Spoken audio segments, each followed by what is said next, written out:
a tale. Well, there's a place I've come to know well, led by a man named Sty. He's full of stories, he is quite a guy. Sit around the campfire and hear him tell his tale. Some may be able to relate to him quite well. We're all just people looking for a place to go. Well, Sty has made one, and it is quite a show. Come meet Sty, he's quite the guy. If you're feeling lonely, come and make a friend. If you need a story, on Sty you can depend. His voice is soothing like a lullaby. Sometimes he brings a tear to my eye. Sit around the campfire and hear him tell his tale. Some may be able to relate to him quite well. We're all just people looking for a place to go. Well, Sty has made one, and it is quite a show. Come meet Sty, he's quite the guy.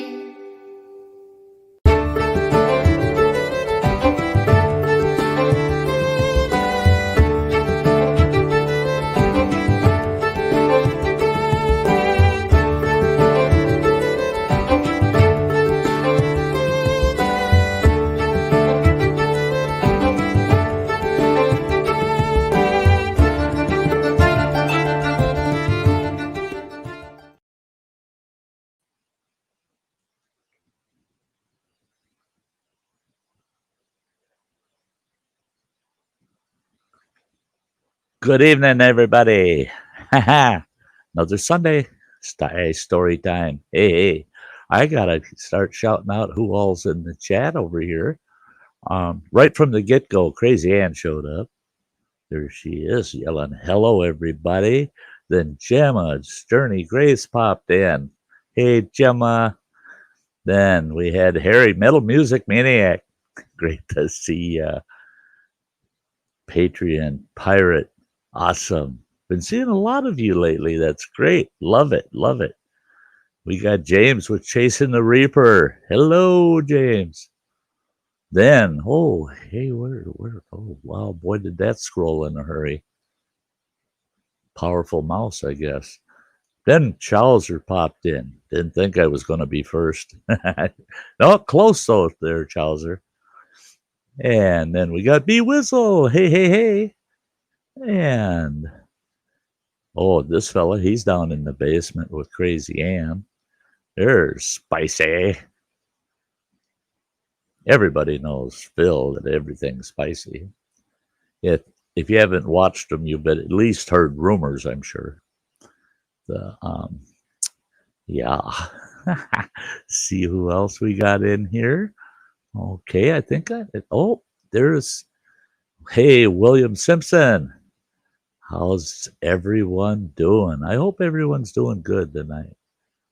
Boom, boom, boom, boom, boom. Still having a little trouble with my vision, so I got to look a little harder at the chat. There's Cindy. Hi, Hunt for Heat.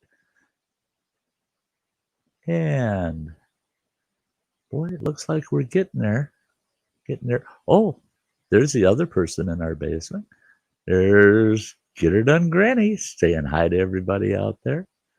That's great. Okay, looks like I got everybody. And with that, I'm going to start popping folks up here. I'm going to go in this order. Boom. Oh, hey, Ann. Oh, hi, Ann. Oh, hi, Ann. Oh, it's been so long since I've seen you. It's been a whole 5 minutes. Yeah. Yeah. Gosh, that's a long time. Oh, I hate being away from you. You need to kiss my ass. Yeah, okay. Oh, yeah. Oh yeah, turn around. I don't have space to do this, you know. Oh, and here we got one of our great anchors of my stream. There's Get Her Done, Granny. Hey, Sty. Hi. I Yeah, got it's blurred all in the it's all beach. crunchy and the like right now, isn't it? That don't work either. Yeah, that worked real There, well. that's better. And then, oh boy, we bring, it's pretty good. We bring this fella up out of the basement, and where do we put him? On the bottom floor. Yeah, that's So the upper floors can't support me. So oh, I think that the upper floor can't support you. Oh, geez, yeah. No, you're not that big, buddy. yeah. How's everyone doing? Okay, and you? No, nah, I'm still kind of recovering today. I still feel a little weak today, but I'll be okay after another good night's sleep. I'm doing great because I didn't have labor pains all night. Yeah, no shit. Oh huh? shit. That's good. Hey, Martin, good to see ya. Melissa Spencer, good to see ya. Folks coming on in. Yeah. Oh boy. Yeah, I've just felt. I was telling Ann earlier all day today. I just feeling tired all damn day. Just no ambition and just feel kind of physically drained and actually I feel okay. I just feel just about as lazy as you can get. Yeah.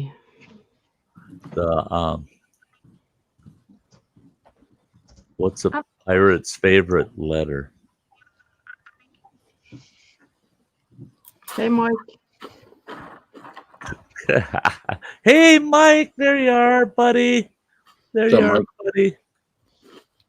Thanks for reaching out to me today, Mike. And he was checking up on me today, and he's the guy that needs to be checked up on. I know. Hey, But Mike. that's Mike. That's Mike for you. Dr. Smith, good to see you. Yep, folks are starting to mosey into the Sty Shack, and I spent, even though I felt lazy, like I didn't want to physically do anything all day today, so I sat here at the studio all day, and I'm working on my new show, and it's turning out to a lot more effort than I thought it would be. I thought, what's the big deal? Just start a new live stream show. That's no big deal. Oh, baloney! It's going to take me a month and a half just to get it all set up, and yeah, that's the part when you feel real creative, and then when you start creating, you're going, "Damn, is this a lot of work?" All of a sudden, the creative side feels like a real burden. Yeah. Yep, chasing the reaper. Hey, Susan Lee. Good to see ya. Good. Yep. Please share it out, so smash the thumbs up. Thank you, Anne. Thank you. We're supposed to share this out? Yeah. Yeah, you never do that. Yeah, he Right. never does. He never does. Share. We share his stuff out, but Yeah, yeah. you say share it out, share it out. And who doesn't share it out? Yeah. Phil. Right. Yeah. You got some explaining to do, Phil. Love it. You got some splaining to do, boy. Hey, Plano Shark. I just put on Hey, here. Chuck. I just put on here on Facebook. We are live. Come see me. He's so full of himself. I mean, yeah, he's that kind of guy. But I gotta, Yeah. I gotta admit, on one of Phil's live streams, he was telling all the folks out there in the chat, and he had a lot of viewers at the time, and he's going, I love you, people and all you people. I can't believe how many members I have, and they're all out in the chat. And those of you that aren't members, please consider becoming a member. And I said, yeah, and if you don't want to follow him, piss on him. Come over to my channel. I can use all the members I can get. I said it right in his stream. It's just, It don't matter. I know I do know some channel hosts that if you self-promoted yourself in any sense, they get bent out of shape at you. And, but Phil and I do it not just to gain supporters, but to have fun. I mean, yeah. We've got so many people from the same community. I mean, it's just like I go over to Phil's, and that's why you don't see Phil and I streaming on top of each other, because we share virtually the majority of the same audience. And yeah, you did it in the beginning, and that was right a nightmare. Yeah, it was weird at the beginning, but but now it's neat, because if Phil's streaming, I don't even want to stream over the top. There's no, even if I thought it was something important, I want to be over at his channel, so I'm right there with everybody else, and so you can make fun of him. Yeah, same happens on my side. I'll be, I've seen Phil so many times go message me, when are you going live? What time? Yeah. Okay, I'll cut off right at just before it. Okay, But that's what makes our worlds go round on here. Hey, arcade. Yep. Look, that emoji of grannies with the witch hat. It looks like a real witch. That don't look like Granny. Yeah. Maybe it was Granny. I'm sorry. I made that hat. I made the costume. I done the makeup. Oh yeah. I know how to make ugly makeup. Now you get on to that other stuff that changes the way you look. I can't do that. Oh, thanks, Dr. Smith. That's great. Thank you. I am not an Instagram and Twitter person. I don't. Yeah, I really do think I need to. Well, I have a new Twitter, and I have one person that I follow and I follow me. And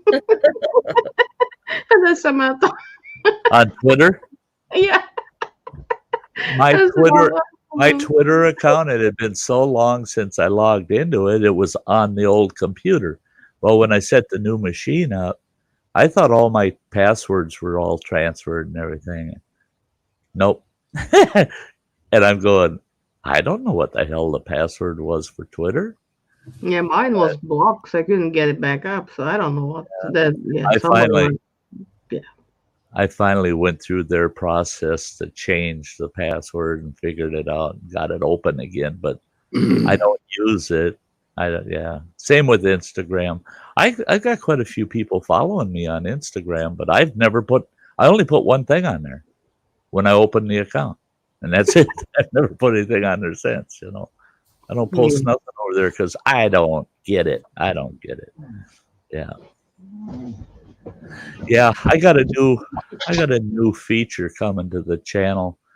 I actually think it might be up and running by Thursday, so watch for something new coming on. It's a little different. Dr. Smith says that's where I do my political madness on. Yeah, okay.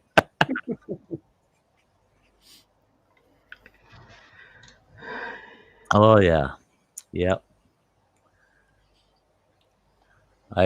This cup of coffee is killing me. No? I use artificial sweetener, right? And I had both my coffee cups lined up over there, and I prep them. I put the sweetener in each. Then I go get my thermos and I add the coffee. And I was in such a hurry. I come and I put the coffee in the cups and I'm stirring both of them. Took a sip out of the first cup and I'm going, God, that ain't very sweet at all. Took a sip out of the other cup and damn near sprayed it all over the wall. I mean, it tastes like I'm drinking a cup of just dissolved sugar. It is so frickin' sweet. But I waste not, want not. So I'm trying to get this first cup killed so that I can forget about it. Second cup, I put a little less sweetener in it. So at least my second cup for the night will taste like coffee. That's I just do mine black. I don't have to worry about it. See, I cannot. Well, I can drink black coffee, but I don't like it. I prefer to have some cream and sweetener in it. I cut the cream out because the creamer I use isn't sugar free, so had to cut that out. So it's just black with some fake sweetener in it. Yeah, I didn't even drink coffee up until about 2 years ago. Wow, I can't. I love the smell of it. I love the smell of it in the morning. It smells good, but never just required it. It was just like anything else, you know. Yeah, when I stopped for a while drinking pop, so I was drinking coffee in the morning. And all right, well, you can get used to anything, right? Yeah. So yeah, I can remember. Oh, geez, I bet you by the time I was 8 years old, my mom and pop would let me have 1 cup of coffee in the morning. wow. And you know, they weren't mugs like we drink out of nowadays. They were just regular small coffee cups like you get in the old days in a cafe, you know. But 1 cup every morning, and I got hooked on it. And I used to, and I had to kind of cut it out because that's high carbs too. I would use pet evaporated milk in it. Whoa. Granny knows what pet milk is, I'm sure. Yeah. Very It- hot. When you milk your pets and then you put it in the milk, the coffee, that sounds kind of gross. Hey, Shane. No. Yeah, they got farms here in Detroit where you milk the cats. No. I don't know Yeah, if you ever saw that. yeah. that Right. It's almost as hard as doing the ducks and chickens. Yeah, right. It's just like all them Californians that are milking those almonds to put all that almond milk. That's right. Now that one I think would be the toughest job. Milking them almonds. Yeah. You ever try to find a teat on an almond? Jeez. That's it. They have to use a microscope and the tiniest, littlest Well- tweezers you've ever seen. Be careful with the magnifying glass when you film. Yeah. Uh, Hey, before I get the story going, I'm going to run this right away. It's not to get it out of the way. It just looks like a convenient spot to do it, folks. 32 So- people here. I've got a couple of things to do. We're going to run this first for all my great members out there.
Hey, Shane, you need a campfire in your house tonight?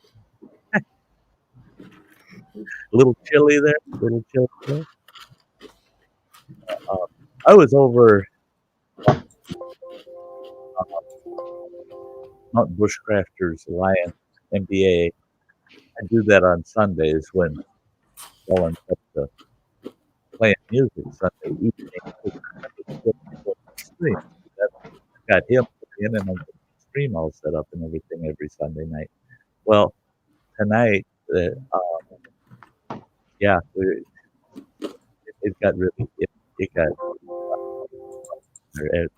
Rollin was really, he was having too good of a time.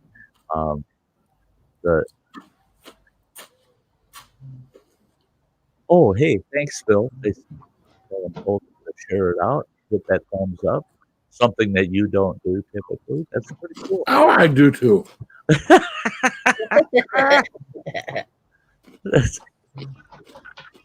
So your heat went out too. Holy God, man. How many things can go to hell? You know, that's got to come to an end there, though, buddy. That's got to come to an end, you know. Hey, Hike with Mike. Good to see you. Good to see you. I've got one more little clip I want to play you guys, play for everybody. Quick before we get near the Sty story, and this only takes about a minute or so here.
So I hope to see you all on the 25th, even if it's just to pop in and say Merry Christmas. Hi. It's going to be a long day. So if I have all my followers pop in just for a little while, it'll make that whole day fill up, you know. Yeah.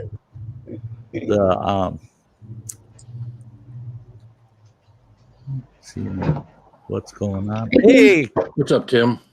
Tim, great to see you. See, so you can't even say hi to someone before Ann gets to it. I'm watching the chat, you know. I know. Jesus Christ! I tell you what. Not my fault that you were slow. If words had soles on them like work boots, I'd be stomped to hell with everybody walking over the top of me when I'm trying to talk. Now you can be first, Phil. Come on now, say it. Hey, Lizzie Ann, big hugs, girl. Because I was being polite and let the host do it first. Yeah. Hey, Licia. Well, she said hi to me first. She said hi to me first. So just stay out of it, guys. She said hi to me first. So, yeah, you should stay out of it, you know. God damn it. Damn. Just getting them between me. Whenever I approach somebody, one of you closest friends got to get right in the middle. Hi, I'm here too. What the hell? Phil, yeah, Phil. everybody He's playing knows. with his phone, so he don't listen. I'm actually conversing with a dear friend, try to see if there's a way I can help them out. Okay.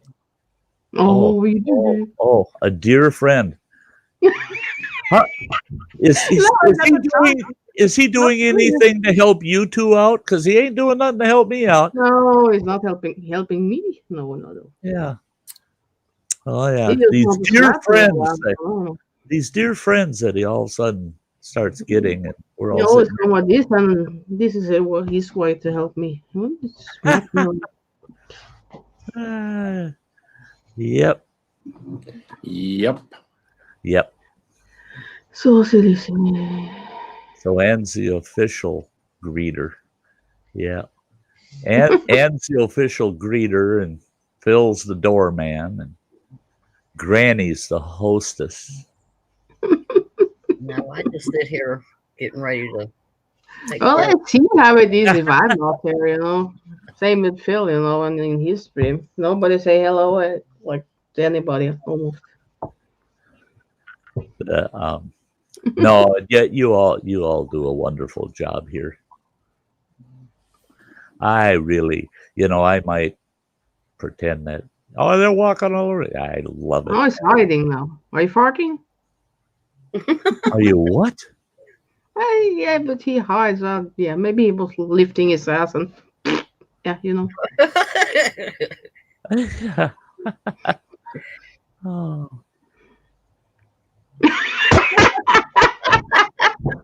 Oh, you guys I are love you crazy. too, Phil. You're terrible. You're terrible. No, never.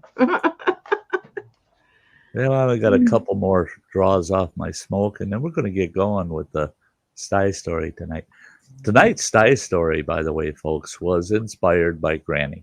It was on my story list, but when I pulled my story list up and I'm looking for it, I'm thinking, oh my gosh, I didn't put it in. And there it was.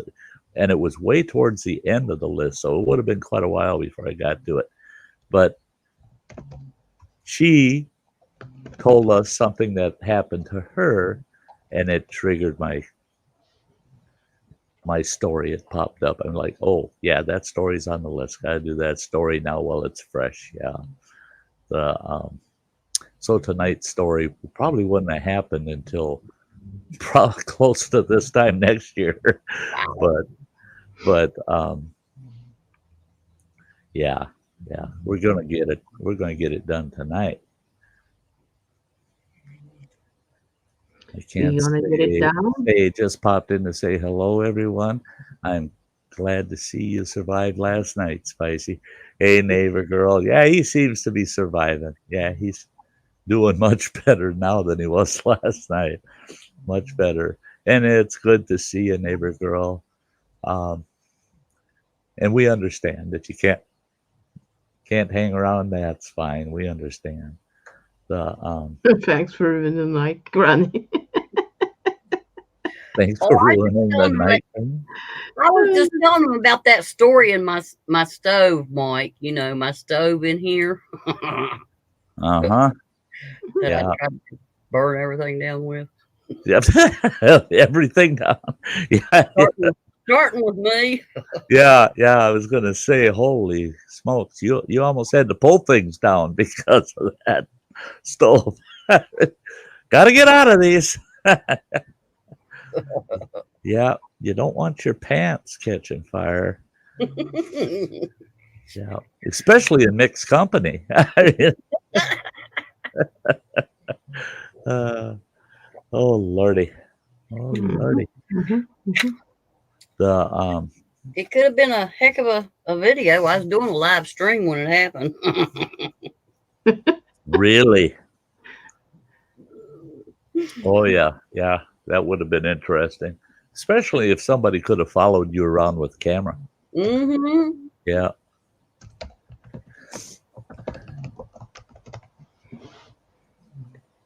Yep. Well, I looking at it, we're right at bottom of the hour. I'm going to get this Sty Story going.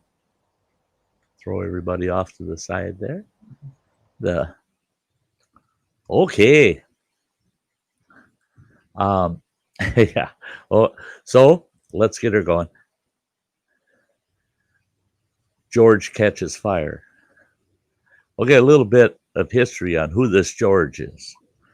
When I moved back in the 80s out to northwestern Montana, right away I wanted to get to know all the locals, you know, and I started meeting these folks. It wasn't hard to do. There wasn't a lot of locals. The town we lived in, I think, had a population of about 65 at the time. It was well less than 100 people in that town. And I met George and his father. And his father, nobody knew what his actual first name was, but everybody knew him as Dude. Hey, Dude. You know, that was Dude. And his son, George, he was just a few years older than I was. And he was a Nam vet. He had suffered a pretty severe injury in Nam, and it took him a long time to recover from it. In fact, 18 months after all the surgeries they did on him, he still wasn't able to walk. And so he really had his hands full. He worked hard to get himself recovered. And he finally got to the point where, yep, he was out walking and doing anything and everything anybody else could do. He was just a tough character, but he was kind of different. He was small in stature. He wasn't a big guy. He was a smaller guy, and he didn't weigh a lot. And that's because he was immobile for so long, and he had other issues with the surgeries, everything. He lost a lot of his base weight. So he was just a small guy. But talk about tough as nails, this guy. God, he was tough. The only problem with George was, and I don't understand why, but both him and his father worked for the mining companies out there. They were powder monkeys. They did blasting. They were munition specialists, and they were characters, absolute characters. Well, George, for some reason, decided that he wanted me to take him under my wing. And I thought, man, you know, this boy did a turn in Nam. He got all blown apart with a mortar round and went through almost 3 years recovery just so he could walk again. And he wants me to take him under my wing. Oh, I felt it was the other way around. Except he wasn't a good mentor. Poor George just couldn't put the jug down. I mean, he started drinking, and that, you know, he'd take a coffee cup, fill it 3/4 full with whiskey, and then top it off with a little coffee to start his day off, you know. So usually by mid-afternoon, George was his happy-go-lucky, crazy self, right? Well, we had this shop that we had built so that we could do repairs. We had skidders and trucks and our own vehicles. So we needed a repair shop. So we built this pole building. And it was a big building. And winter was coming on. And we decided, man, we got to heat this thing somehow. Right? We can't be working out here in the bitter cold. So we put in a big old barrel stove. And one thing we had access to was a lot of, you know, all the firewood you could dream of, plus coal. We had a lot of coal that we could get our hands on. So you get a wood fire started, then you start shoveling coal in the thing and you heat it up with coal. Well, you had to be careful with the barrel stove because coal would get so hot it'd make that barrel just white hot. I mean, where it's glowing white, it's not red, it's white. So hot. So here, this buddy of mine, Bill, and I are working on Bill's truck in that shop. And from the front of the truck, behind us, about maybe 10, 12 feet, was that barrel stove. And we got that thing running about as hot as you can get. And lo and behold, this is in the evening. Lo and behold, here comes George strolling in. And George, he's so happy to see us. And sure enough, he reaches in he's wearing a snowmobile suit, and he reaches inside, and it's got an inside pocket, and he pulls a pint out of his pocket, and he starts tipping. And I'm thinking, oh boy, that's probably about the third or fourth one he's had today. Here we go. And we're trying to work on this truck, and George just won't leave us alone. Well, my buddy Bill, he tells George, he says, George, why don't you just back up away from us? You can talk from over there, just back up away from us. And George goes, fine, okay. So he backs up away from us. And we're under the hood of this truck working away. We're pulling the whole top end off the motor and everything. So we're busy under there. And okay, now in your mind's eye, picture this. He's wearing this black snowmobile suit. Well, you know the down filling. Yeah, Phil, yeah. The down filling inside of something that's quilted like a snowmobile suit. That white fibrous stuff. Well, his snowmobile suit was so freaking tore up, he looked like a sheep with the mange. I mean, he had tufts of that white craps poking out of holes all over that snowmobile suit. And especially around his ass. You know, yeah, he's out there riding snowmobile and stuff and wearing the ass out of his snowmobile suit, but he's too cheap to go buy a new one. So we're busy under that truck, and I decided, it's time for a beer. And I asked Bill, "You want a beer?" He says, "Yeah, sure." Well, way back in the corner of that workshop, behind that wood stove, was a refrigerator, and we always had cold beer in it. So I'm going to go back there and get a couple of beers. And I figure I don't have to offer any to George. He's got his own, you know. I get to that fridge, and I take 2 beers out, close the door, turn around, and there's George. He's standing there, and he's got his arms crossed, and there's smoke running up his back and over his head. And I thought, what the hell? So as I came around that big barrel stove, I looked. Now, you know what charcoal briquettes in a barbecue looks like when they're glowing red? His whole ass, all of that stuffing in that snowmobile suit was smoldering, and his whole ass was that bright red, just like a barbecue. And he don't know it. He's standing there. He's watching my buddy Bill work. He's just happy-go-lucky. Real quick, I walk up, set the beers on the fender of the truck, and I go, "Bill, George is on fire." And Bill looked at me. He turns around, looks at George. He goes, "What the hell are you talking about?" I said, "Really, he's on fire." I said, "Hey, George, look at that at the back of the shed." Sure enough, George turned around, and Bill seen that George's ass on. I mean, his whole butt's on fire. His whole butt's red, smoldering. It's cooking. It's going to burn him up. Bill looks at me and he goes, "What do you do?" I said, "Yell at him or something." I go, George, hey." And he turns around, "What?" And I said, "Your ass is on fire." And he reached back and patted his butt. Like, really? And he pulls his hand away. Well, that stuff has got nylon and other different polyfibers in it. And that stuff is melting.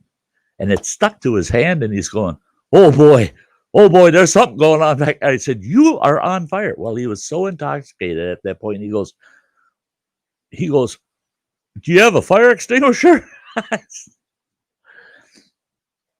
And it was getting scary because it was traveling up his back. You could see it. And Bill says, "How do we put him out?" And I said, "Hey, stop, drop, and roll, you know." So I knocked George down on the dirt garage floor, and I tried to roll him, and he rolled over on his stomach, and he's trying to get up. And here is his glowing butt going up and down there. And Bill goes, "Put it out." I said, "You put it out. You put it out." I said, "You don't know George well enough. There's no way I'm touching his ass. There's no way."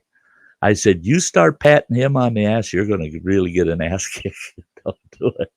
I said, he'd rather find out later that he burned his ass off rather than you were touching it. So here's the two of us in this predicament as to how do we put George out? Neither one of us willing to touch his butt. And finally I decided we'll have to hit him with the fire extinguisher. Well, we had this huge, big commercial fire extinguisher. And I ran to the front of the shop, got it, and that damn thing just about blew the snowmobile suit right off of poor George. I didn't think that thing had that much pressure in it. I shot that thing, and Christ, pieces of his snowmobile suit were flying all over the shop and filled the whole shop with smoke putting that out. All said and done, and then we rolled him over, unzipped the front of his snowmobile suit, and we're pulling on it and telling him, get it off you. We don't know if we got the fire out. Get him out of that snowmobile suit. And it was a little embarrassing because there he is. There's George standing in our shop in nothing but a t-shirt and a pair of boxer shorts. That's all he had on underneath that snowmobile suit. He turned around and he looked down at his snowmobile suit, and the two of us, even though we could have lost George, we couldn't help but burst out laughing. The whole back of his boxer shorts was singed, burned. You could just see the burns. At first I thought he crapped his pants, but no, it was burnt. It was burnt. It was at the point it was burning through his boxer shorts. After that, I never turned my back on a wood stove ever. After seeing that happen to him, and to think that poor guy, if he would have been in that shop alone, yeah, they would have found him burnt up in the middle of the shop, wondering how the heck did that ever happen? There's no open flames. There's a wood stove there, but how the heck would he have been consumed by fire? Well, simply just too many tips of those pints and backing up just a couple inches too close to that old potbelly stove. That's what did it. That's all it takes. So if you want to heat with wood or coal, that's fine. Just when they say keep an eye on the fire, that means face the stove. Don't turn your back on it because it might reach out and get you. And where's it going to get you? It's going to get you in the butt. So there you go. That's George catching on fire. Da, da, da.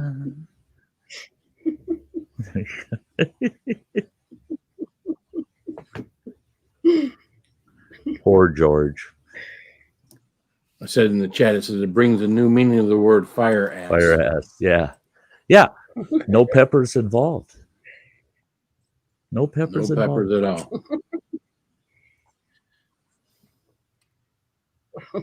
We had some fire ass today. I wondered. Mm-hmm. I wondered. Oh, yeah. I was thinking, Not pleasant. I bet it didn't feel like peanuts today. It felt more like coconuts. Yeah. Hot ones. I tell you. Yeah, I remember those old snowmobile suits. You don't see too many of them anymore. Right. I got a pair of snowmobile pants. They got Yeah. the suspender so you throw your own coat on them. But those old onesie snowmobile suits, yeah. Man, if you ever had to go to the bathroom really quick and you had to poop, you had to get that damn thing off, you damn near shit yourself. Nowadays, it's bibs and a jacket. It's bibs and a jacket. And I got all kinds of acquaintances here that do serious snowmobilers. And, oh, yeah, they're bibs and jackets. They got a little cable on them, and they just plug them into their sleds, and they're heated. Yep. Oh, yeah, nice. They got helmet heaters. You plug your helmet in. Yep. Well, they got them for bikers too. You can buy the pants, jackets, and helmets that are all heated. You just plug them into the console of your bike. And I remember back in those days, hell, I was wearing a pair of wool pants and just a heavy jacket. Off I went, and I raced sleds for 2 seasons, and That's the only time I wore snowmobile suits. But those snowmobile suits on the knees and the elbows and on the whole butt, there was big panels of suede leather stitched in. And that's because you fall off that sled on hard ice and you slide on your ass. You ain't got an ass when you come to a stop. Yeah. Yeah. But I hated them even for that purpose. You know, sure, I want to get out there on an oval track and race a sled. And you get all geared up 20 minutes before you're ever on that sled and going out to the track. And then you get out to the track and you're going, oh, God, thank God these races only last about 15 minutes per round, you know, because I got to piss. And it's going to take me 10 minutes to get out of this suit. You know, and many a race I come in saying, time to send the suit to the dry cleaner again. Yeah. You just can't get out of them fast enough. I mean, and then you're wearing, well, basically like street clothes, a pair of jeans and a shirt and the like underneath it. So you got to unzip that whole damn suit. Then you got to unzip yourself. You know, it takes quite a while to get there. And if you got to take a dump, no, that's a half-hour trip to the can for sure. Yeah. Yeah, Martin, fire is my worst fear, Martin says. See, and I've told people there's only two ways I don't want to die: burning alive or drowning. Or not so much drowning, suffocating of any kind, a pillow over my face. You know, that's why I always got my wife these real airy pillows, you know, that you could breathe through. You know, suffocation is, yeah, to me, suffocation or burning to death. I was on fire department for years, and our fire chief used to just get pissed at me because I was assistant fire chief for 5 years, and I would tell our new recruits, now you get trapped in one of these buildings, you run out of supplied air, and you know it's the end because we haven't got to, there's no way we're getting to you in time. The best thing you can do is don't panic, don't get up and try to run, because the minute you stand up, you're going to have to take that mask off. You're suffocating. The minute you stand up, the heat is going to melt your lungs. It's going to, your first breath will melt your lungs. It cooks the inside of your lungs. I told him, I said, you just take that mask off, lift your head just high enough to get to the smoke level and take a deep breath. I said, you'll pass right out. You'll go easy. No suffocation. You don't burn your lungs out. And oh, he used to hate me saying that. I said, but God, can you imagine laying on the floor suffocating because you don't dare take the mask off? It's going to kill you. Well, the mask is killing you. I mean, and it's doing it slow. No, get it over with. Oh, and you sweetie, you stop that. You stop that. I know what kind of thing you're up to, because this girl, I sent something to her old address. And they go, oh, by the way, Ann, yeah, Gunner didn't even see that, I don't believe, because it came back with a note on it that said undeliverable. So I don't know if it's because you did an address change and they saw that and said, well, she don't live there, we can't deliver that, you know. So I don't know. But the post office should know that, you know. Well, they should. That doesn't mean they dud.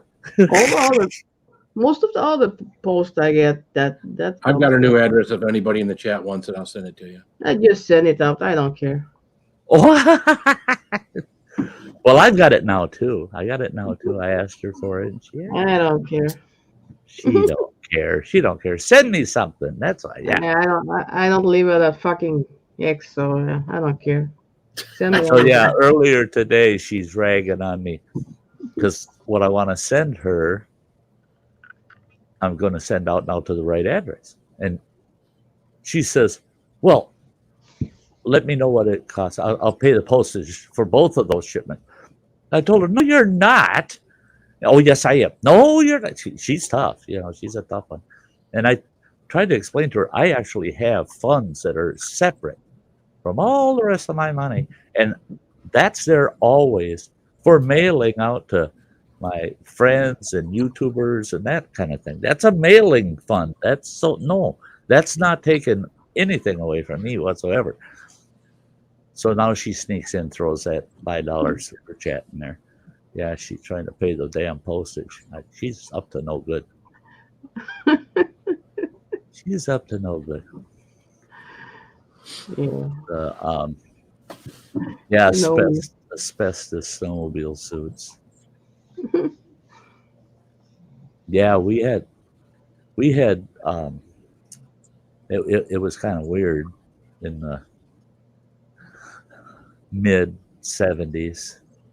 We had a lot of guys that were into the snowmobile drag racing circuit, and they're running hot fuel sleds. I mean, and those guys were they were wearing the same flame retardant suits that people in Le Mans and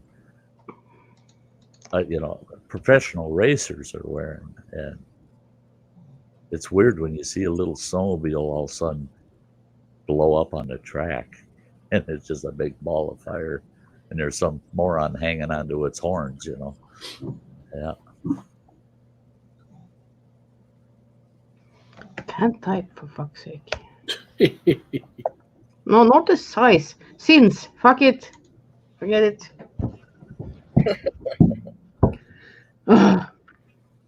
Yeah, Martin. Yeah.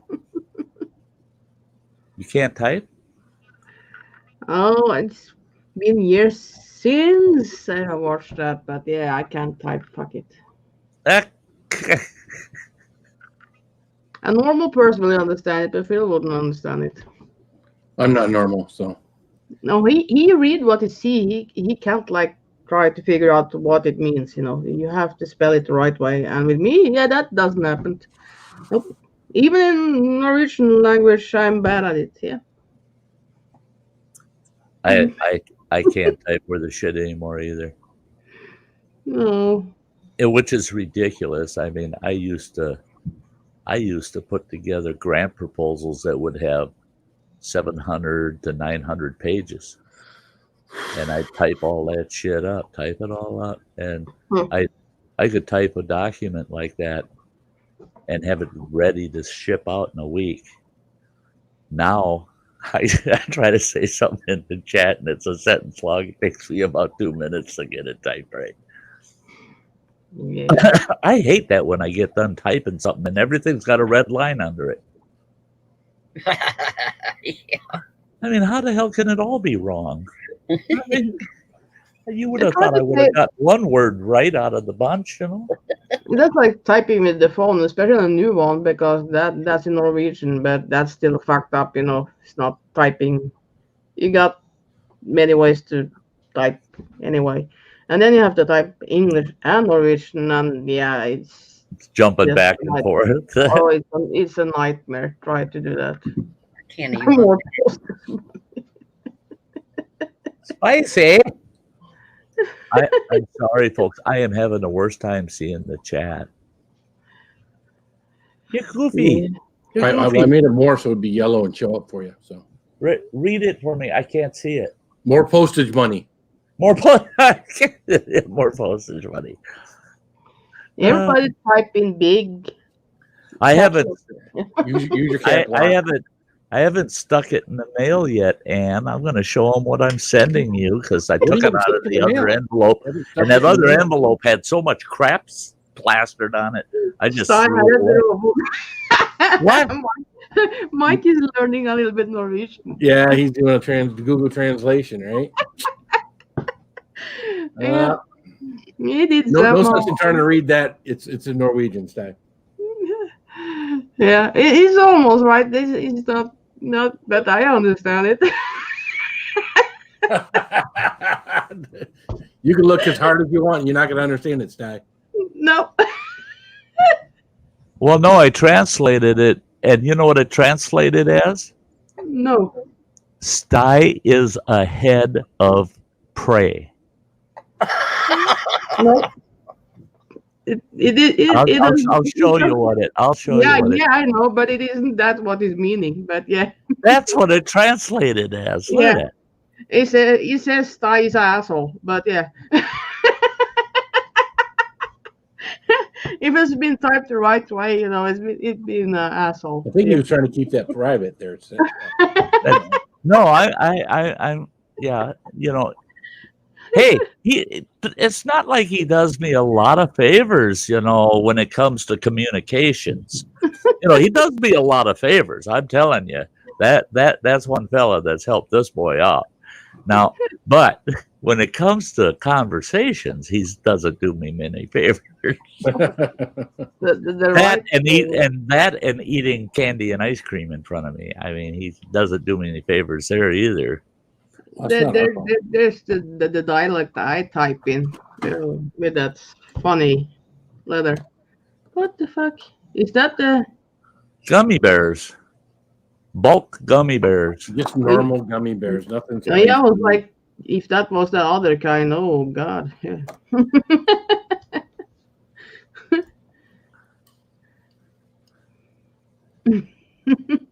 So is that how you say asshole, Ann?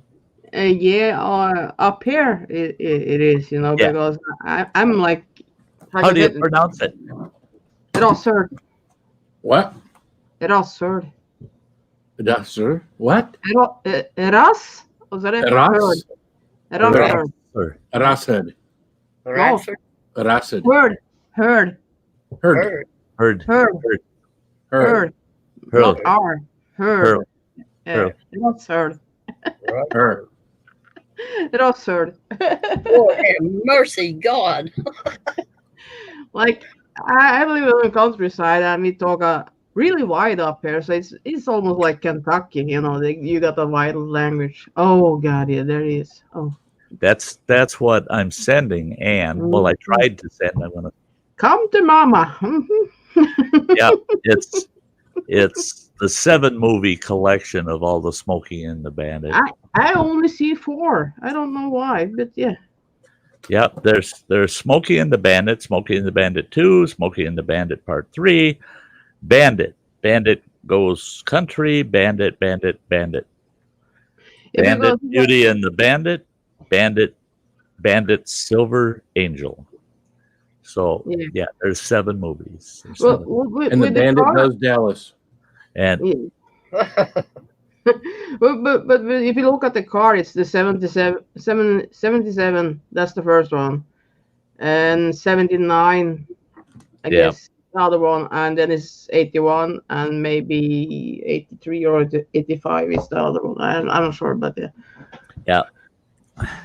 So yeah, Ann imagines herself being Frog. Andy is Sally Struthers. Not Sally Struthers. I'm Prague. Yeah. Yeah.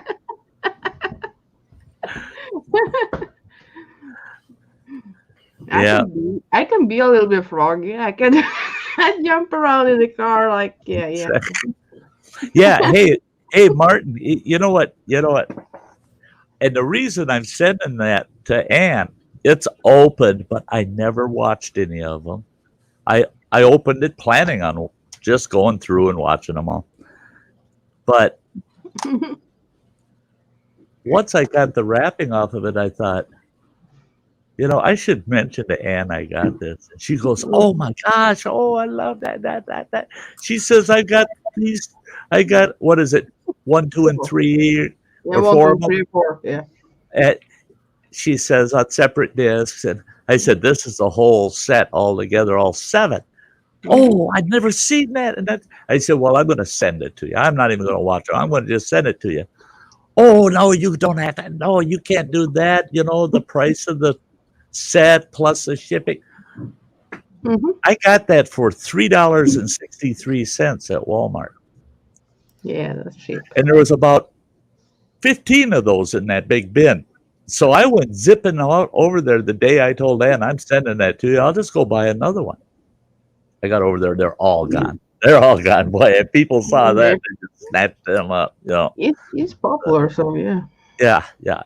So Yeah, I even bought it on YouTube, the first one. So if I'm bored or something, I just click on it. I have it on it's YouTube. right there. You don't have to Yeah. get up and put Oh, it in yeah, the yeah. player.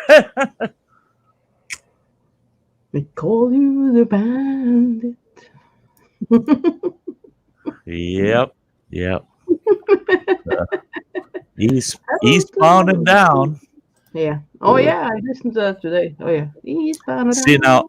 see now, this Ann would have just died. I'm glad that she wasn't in the truck with me when I was driving over the road. I was in. Damn, I'm trying to remember the name of that town. It's in Ohio, and there's a big truck stop there. And I pulled into that truck stop, and I'm at the pumps, and I'm fueling my truck up, and I'm just standing out there putting fuel in the tanks. And all of a sudden I hear this fucking laugh. And I thought, who the hell is watching Smokey and the Bandit out in the parking lot? Right at the front of this, I didn't even notice this truck that had pulled in on the other side of the pumps of me. Right at the front of that truck, there's Burt Reynolds. And he's laughing, but then all of a sudden he got pissed. I found out in real life, that boy's got some attitude, man. He was laughing to the guy he was talking to, and then he turned on this other guy and started ripping him a new ass and telling him we got to get to such and such a show by such a time. I should have never said I was coming on the road with you guys. And I'm like, holy shit, I'm going to go ask him for an autograph. And then he started calling this guy, you little cocksucker. Don't you talk back to me, you motherfucker. He said, and I'm like, oh, no. That's the scene out of Best Little Whorehouse in Texas when he gets all pissed off, starts shooting the gun. No, I ain't going over there. No. So I got to see him from about 40, maybe 40 feet away. And on another occasion, I was down in Nashville, Tennessee, truck stop in Nashville, late over the weekend. And a bunch of us drivers, there was a guy that had a big reefer truck and it was full of fucking beer. And we're sitting on a flatbed, empty flatbed. We're all sitting up on that flatbed drinking that guy's beer out of his truck. And all of a sudden, here comes some character walking up and he's carrying an acoustic guitar. And he goes, what you boys doing today? We all sat there pissing ourselves. It was Jerry Reed. Nice. And he got up and sat at on the tailgate of that flatbed and played probably 8 or 10 tunes. And you know what? He's a lot like NBA in real life. He's a lot like NBA. But we were just in awe. We couldn't freaking believe it. We were all in awe. And, wrong era. I mean, no cell phones, nobody carried digital cameras, and you sure weren't carrying your big old Polaroid around with you in the truck stop. And so, yeah, boy, if that happened today, you bet there'd be GoPros and phones going to beat shit, Yep. But yeah. Have a nice day at work, Travis. Yeah. Travis. It's great that you stopped in though there, Lava Squirrel. I'm glad to see that you're he's been over at the Sty Shack, so that's cool. Hey, I want anybody over there that's become a member at the Sty Shack and you're starting to post some of your work, your videos and live streams. Thank you. That's good. That's what it's there for. Is we can share what each other's doing over there. Good job.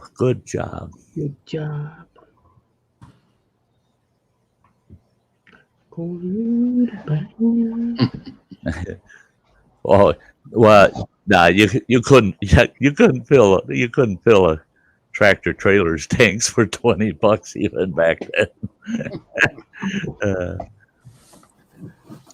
I burned on the average about $700 a $700 a week out on the road back in the 70s. Hey, old man, not you, Sty. Old man is in the chat. Shut up. See, I didn't say anything. Hey, old man. I was waiting for you. I'm No, polite. I didn't Well, get I to can't see stuff. shit right now, so you got to do a little something. Yeah, I have trouble seeing it, but when you draw my attention to it, then I could kind of make out what's being said. I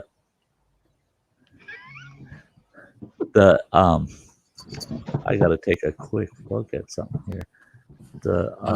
Some people's Where kids. the hell are you? There's. What? Oh no. Don't make me write a letter to your mother. She couldn't understand it anyway. Oh, I know where it. It'd She be don't real speak embarrassing when you had to read it to her. Oh no, yeah, she don't. Yeah, what did I do last time? I was in the Remember, store. I got Google Translator. Yeah, I know. Oh, I was in the freezer. I was buying like that frozen carrots and things like that. And when I was working, I was always pounding those bags because it's a big lump there. So I did that there. I was pounding in it, and it was like a glass, and it made that fucking noise there. When I was a guy there, and he was looking at me like this. And my mom was, "Oi, what you doing?" Yeah, yeah. Losing me. control. Yeah. It was fun. The It's always happening something when I out with my mom. Yep. Hey! Yesterday when I was at Walmart, I bought a couple more steaks at a local store, and then I went over to Walmart, and I like to get their bags of colossal shrimp because it's $10 for a nice big bag of shrimp. And I'm walking up to the cooler with the shrimp in it, and there's a guy and a gal standing there, and he grabs a bag that says jumbo shrimp on it, right? And he takes it out of that cooler, and I'm like, get the hell out of the way. I want a bag of those, the colossals. I don't want your jumbos. And he looks at this gal that's with him, and she goes, he goes, look at this, jumbo shrimp. And she goes, yeah. For you, those are jumbo. Thank God I had my COVID mask on. Buddy, she just told you. You little shrimp. Your shrimp hasn't been jumbo in a long time. That's right. Yeah. You buying me that bag of jumbos? I nickname you Cocktail. Yeah, might as well then go buy her some lutefisk. Lutefisk. Here you go, you stinky fish. Per-Ole made that the other day. Fuck's sake. And the smell in the house. Oh, God. Oh. He make that old, I call it old guy food, lutefisk, pinnekjøtt, and the old fucking shit, and the fårikål. Oh, God, that smells. Oh. And the what?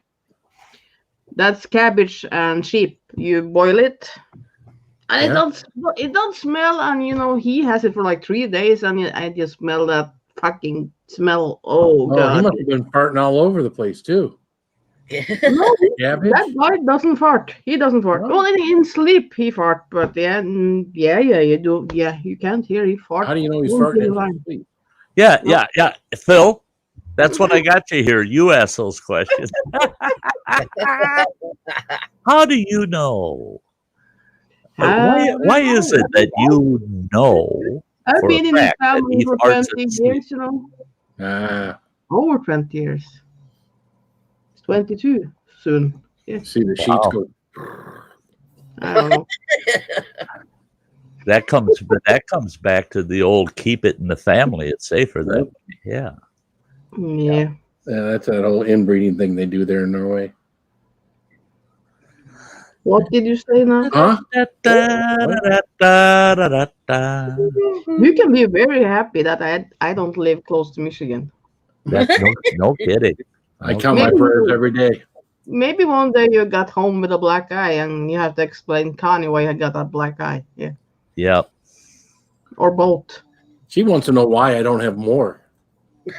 Yeah. Oh, if I was there, you will have some. Okay. Lava Squirrel. You have a good night. Have a good night, Travis. Have a good night, Travis. Yeah, Travis is a blast. Yeah. The Mm, chili chili wrap. Huh. Chili wrapped in cabbage leaf. Well, Oh. I love boiled cabbage. Yeah, that I I- like. But I like boiled dinner if it's with ham. I love, lots of cabbage, rutabagas, taters, carrots, and ham. Another thing I really like is and now I gotta wait till I can get my insulin. Root mousse. oh yeah. Oh, I love root mousse. Oh, I love root mousse with a passion. I used to make root mousse in this big barbecue I had out at camp, and I'd put a big roaster in there and fill it with root mousse and let it bake in that barbecue. Oh God, that's good. Rutabagas, taters, ham, Oh. and cheese. Oh, it's the die for. It's the die for. But sarmas. Oh, I don't get sarmas anymore. What is that? That's a cabbage roll, but it's a Serbian Croatian dish, Oh, okay. and the Serbs make them, and I've had them both ways. Have them made with the old style sauerkraut or with Bavarian kraut, which is sweeter. It's Bavarian kraut's got a sweet taste to it instead of the more pickled taste of regular sauerkraut. But you make the cabbage rolls, and they're wrapped around. You use pork, beef, and actually, if you're in Serbia, they'll use lamb. They'll use those three meats, and all seasoned up with garlic and blah blah blah. And then you roll it with cabbage leaves, put it in the pan, smother it with sauerkraut, and bake it for hours. And it's to die for. It's to die for. But that's one. If you can't handle eating a lot of boiled cabbage, yeah, you want to live alone for a few days after eating a bunch of those, because you'll kill everybody. You'll gas them out. Yeah. Well, that's not the only trouble, but it looks like I'm 9 months pregnant when I eat cabbage. My stomach is whoop, and I got pain like Phil has. Like, oh, it's bad. It's really bad. Old man is wondering. Sty Hey, North, old man, I got my notifications, but I didn't get over there. I didn't get over to see her. I will be seeing it now after the fact, but yeah, I got the notifications at just the wrong time today, and I wasn't able to get over there. But I will be. Scrub. Cupcake's cool. I like her. She's great. Well, why do I need to cook 30 burgers? Who gonna? Yeah, no. We don't use septic tank. We use oil. What do you call it? Septic Oil barrel. tank. We can use Yeah. oil barrel or something like that. Or something. Yeah. But yeah, I didn't know. I don't need. I don't Yeah. have 30 people over. Yeah, who are you gonna cook 30 burgers for? Yeah, Peru. Yeah, right. No, I am handy. I Well- got my new stove, and with that, I had to change that cord there because it wasn't long enough. I was looking at your pictures of the stove that Yeah. that you hooked all up and everything, Yeah. and I'm looking at one picture. It's empty. And do the burners sit on top of it? Oh, you don't have burners. It's Or just the oven? Just the oven. Fuck sake, what is in English? Ceramic. Ceramic. Yeah. Ceramic. It's got a ceramic top. Yeah. But that goes on top because the picture, it looked like it was just it looked like it should be a sink because it's open. So the No. ceramic top wasn't sitting on it yet. No, it was sitting on it. Yeah. But it's got that edge all the way around. Yeah, it's normally have that because you have that thing you can there and you have the oven under, yeah. Huh. Yeah. Yeah. It Not the induction. No, it's not the induction. I don't like to use that. It Yeah. didn't look like a flat top to me. It looked like it was open. Oh no, but it's brand new. Maybe that's why it wasn't like that, Yeah. So. Well, that's what I'm asking is it I don't know. Anyway, but good job, girl. Good job. I was looking at your wire and I'm going, yep, she can do that. Yep. Yeah, Come on over, girl. It took me some time to get that fucking thing open on the back there. I was like, how do you open it? It was like a little box, we had to open. And I was like using the knife and it was up and down. I finally had to like lay on the floor with my phone and light. Oh yeah, there I can poke it up. Yeah, and then it was okay. Yeah. Well, when I was putting the shore power in my trailer last year, I drilled a nice hole through the trailer and I mounted the unit from the outside, got that mounted on there. I go in the trailer. Well, I had strung an extension cord from the house out to the trailer for when I was done to plug it in and make sure everything's working in the trailer. I'm in the trailer and I'm digging around in there with a screwdriver and a pocket knife, getting the wires ready to hook up to that unit. And I heard this clunk, clunk, clunk outside the trailer. And I thought, what the hell is that? I go, who's out there? My youngest boy goes, I am. And I go, what are you doing? He says, oh, I just plugged your trailer in for you. I figured you wanted that done. I said, you son of a bitch. Jesus Christ, I got my fingers in that junction box, you asshole. I come flying out of that trailer. No, yank that cord out. I go, I had my fingers in it. I was going to start wiring it. No, that's why it was unplugged, you dummy. Don't do shit you're not asked to do. Yeah, that would have been good. Then he would have wondered, haven't heard from the old man for a long time. Yeah, he's laying dead out in his trailer, you shocking. Yeah. The glass top stoves are neat. I like them. But they've always scared me about dropping because I use a lot of cast iron, and I've dropped pans on the stove, man. And I always worried about that shit, man. Dropping a 12-pound Dutch oven on the glass top. It's not especially if it's got legs on it, not a good thing to do. And yeah, my true preference for cooking is gas. I've always. Yeah, I don't I've like always gas liked gas. because it's too much accident with it. Well, that's it. Is if you got a gas stove, you want a newer model. Yeah.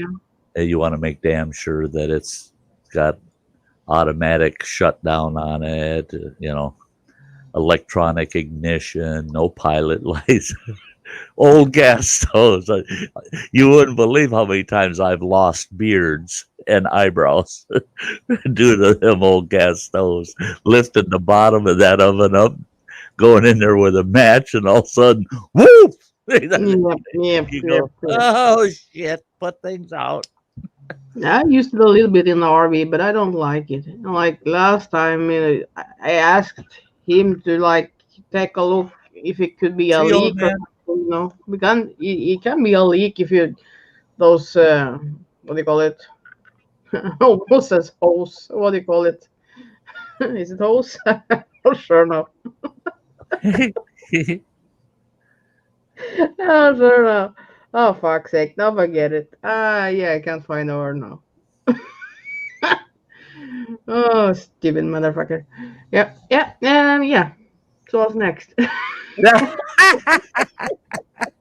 So what's next? I just got like a blackout. It's just yep. Hey, Midwest Duck Slayer. Hey, Hey, Midwest Duck Slayer, good to see what is ya. that spicy wearing? That's Almost him in nothing. the mankini. He's in a Yeah. mankini. Well, he's in a kini. He's a damn fool kini. Yep. Yeah. The There you go, Shane. Yep. There you go. I won't forget when I was a kid, man. That when they first started coming out with TV dinners and frozen pizzas, God, they were just brand new, and we were just thrilled. Mom would say, "Yeah, we'll get you some of those," and she never realized. Only my brother had the guts to light the oven, man. Because half the time that pilot would go out, so you'd have to go in there and manually light the damn thing. And she'd say, "Guy, if you're hungry, go fix a pizza." Sitting there, God damn it, she's trying to kill us. Yeah, be my last meal, and I won't even get to eat it. Hey, JCT, good to see you, Samantha. Hey, Samantha. Hey, Sam. Hello, Samantha. I love the New York Times article, except I don't think they gave you enough mention. I'm prejudiced, but I wish they would have spoke to your involvement a little more. And watching his video and looking at the description, I wish the heck he would have put a hot link to your YouTube channel. I really do. To say your name, that's great, and to praise you for your involvement is great. But man, a hot link in there to your channel would have been real nice if he had done that in the description. But that collab turned out pretty awesome, girl. Turned out pretty awesome. Hey, Tiger Muskie. I heard that. There's What? another one coming, and after I speak with her, I haven't spoken with her yet. Good girl. Good girl. Good girl. I'm just anything and everywhere I can.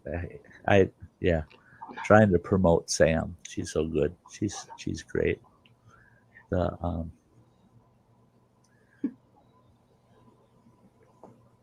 She's snoring. Only a bit loud. Oh, the dog. I'm not. I'm awake. Debbie back there snoring. Oh, if Debbie's snoring, we got Knock that problems. bitch in the head. We got yeah. If we're not hearing from Granny and Debbie's snoring, oh no. Yeah. I think we're too late. Yeah, the next live stream, all you see is Granny's head and Miss Debbie on Granny's body. That's a problem. Oh, now wouldn't that be freaky? Now you're scaring me. Now you're scaring me. Yeah. No, Debbie, that ain't happening. Debbie's like, hey, you don't have a choice in the matter. That was, it's weird because I knew my oldest daughter had a phobia about clowns. Okay. I can't remember which movie it was. She watched, Killer Clowns from Outer Space or something, and she couldn't stand clowns, period. And she was just she's a young kid. She was like 11, 12 years old, scared to death of clowns. So one Christmas, my ex-wife, I couldn't tell my ex-wife what to do. Hell no. She buys her all of these Harlequin masks. She buys her like 14 of them damn things. She said she could decorate her whole bedroom wall with those. Oh. And I said I wouldn't do that. When I found out she bought them, I said I wouldn't give them to her. She goes, I'm going to hang them on her wall so when she comes home from school, she finds them. So she did. She hung them on one wall in my daughter's bedroom. And I totally forgot about it. And I get home from work. We had dinner. The kids are all in the living room watching TV, blah, blah, blah. It's bedtime. They're all heading to bed. My daughter had never gotten in her room since she came home from school. And it's like 10 o'clock at night. All of a sudden we hear this blood curdle and screaming. And I run downstairs to where the kids' rooms were. And she's standing out in the hallway looking in her room. And I couldn't even get her to respond. I'm in front of her eyes. Hey, what?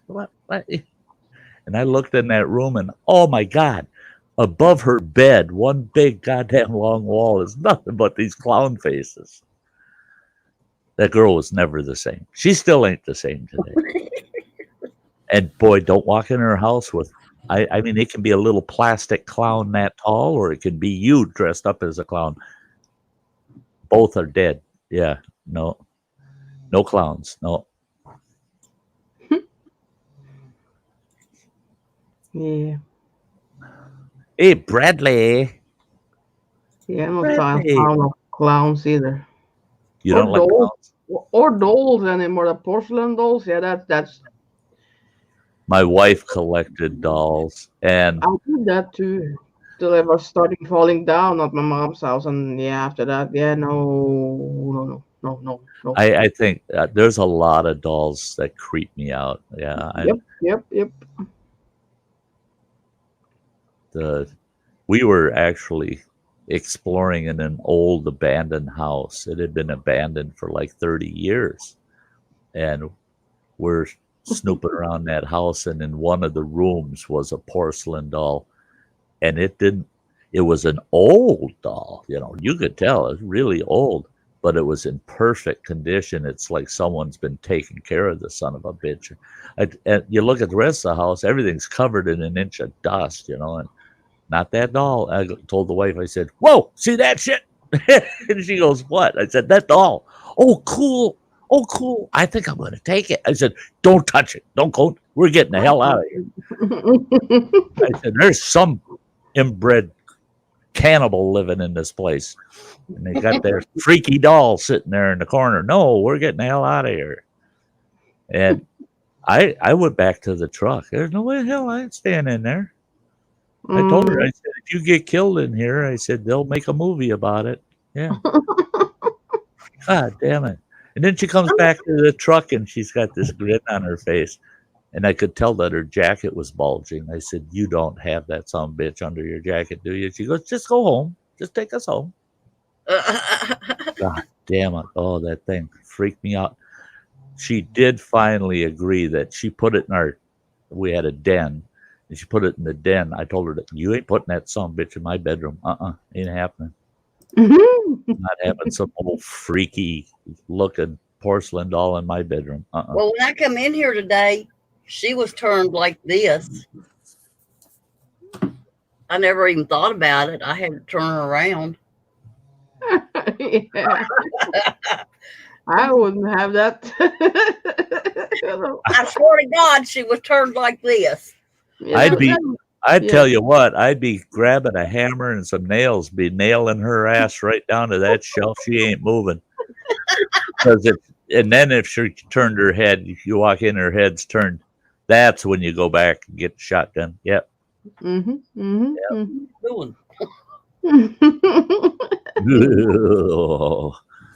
Yeah. Things that go bump in the night.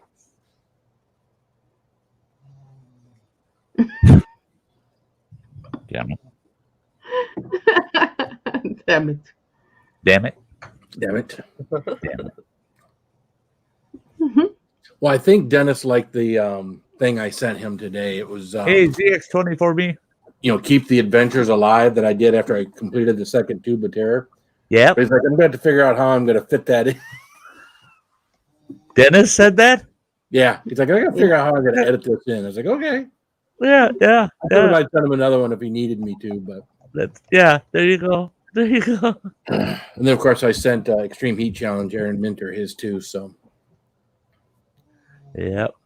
yeah, he was nice enough to send me one of those keep it spicy things for my montage. He's like, could you send me something that I could, post up and I was like, yeah, no problem. So Yeah. When he approached me before his last stream, he put a post up, said, I'm doing these. Can everybody please send me this kind of clip? And I thought, and he says, I'd like to get them within a week or so. And I thought, yeah, I'll do them one. I got a few days to think about it. Damn it. The next day he sends me an email saying, hey, Sty, can you get this done right away and get it to me within the next couple hours? I'm like, what the fuck? You said in that post we got a week or so. And I messaged him back that, and he goes, well, that's everybody else. I thought, you little shit. He goes, I know, I really need yours. Quick, And I sent him one, and it had that kind of wintry background to it.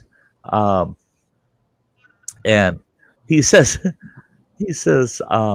let's see if and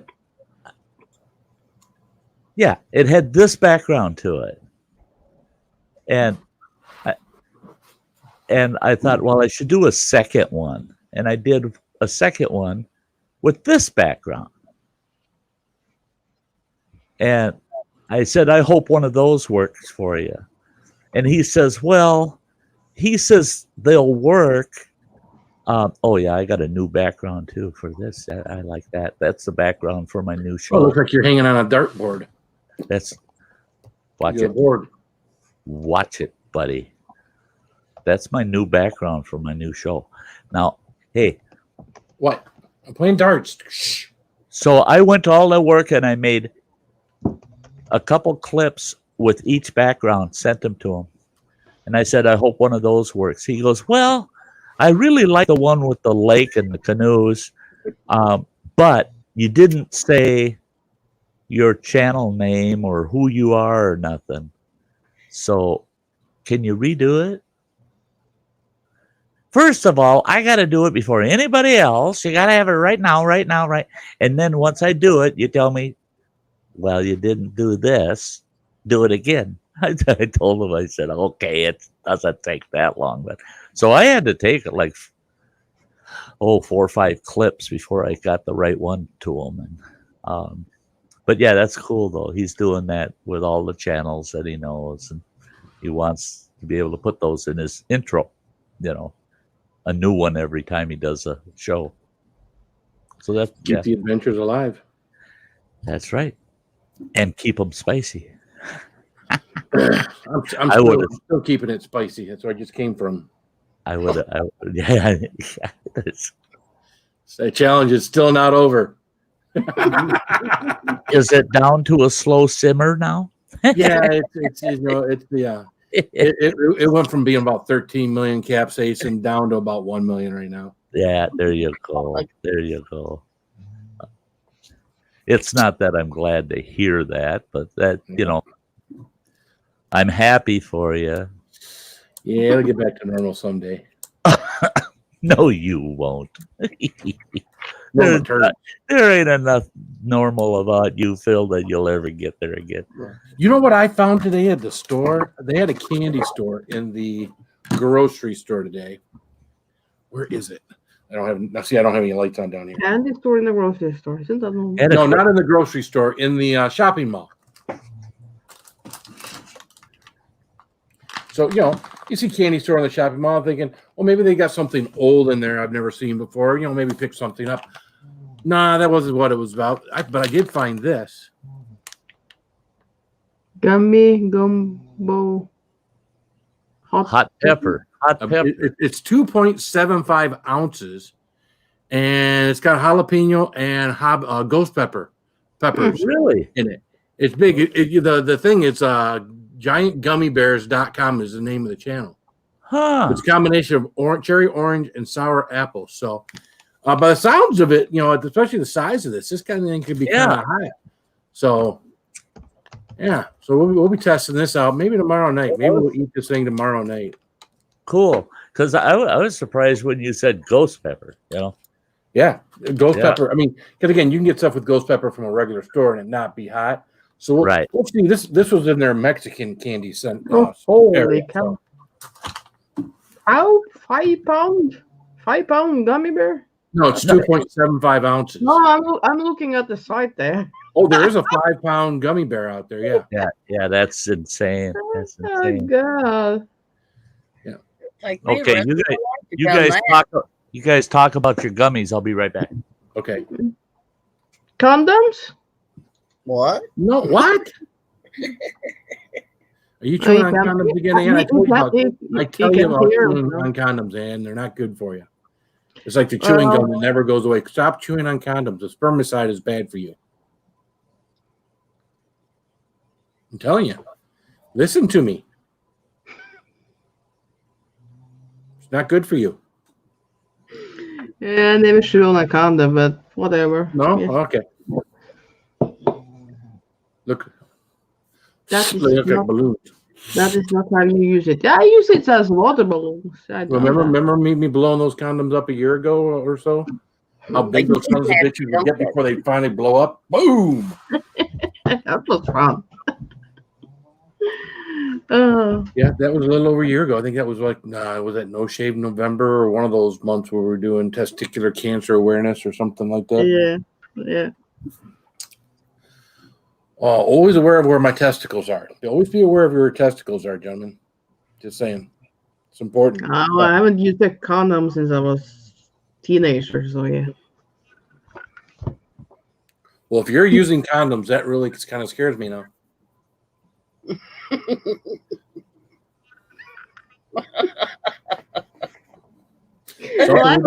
Something we didn't know about you.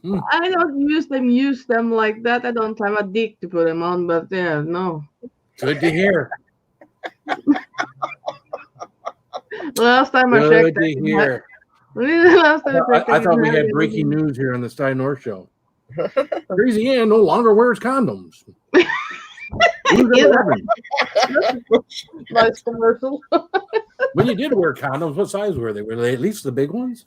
Well, I was with a boyfriend and we try everything we could come over. Okay.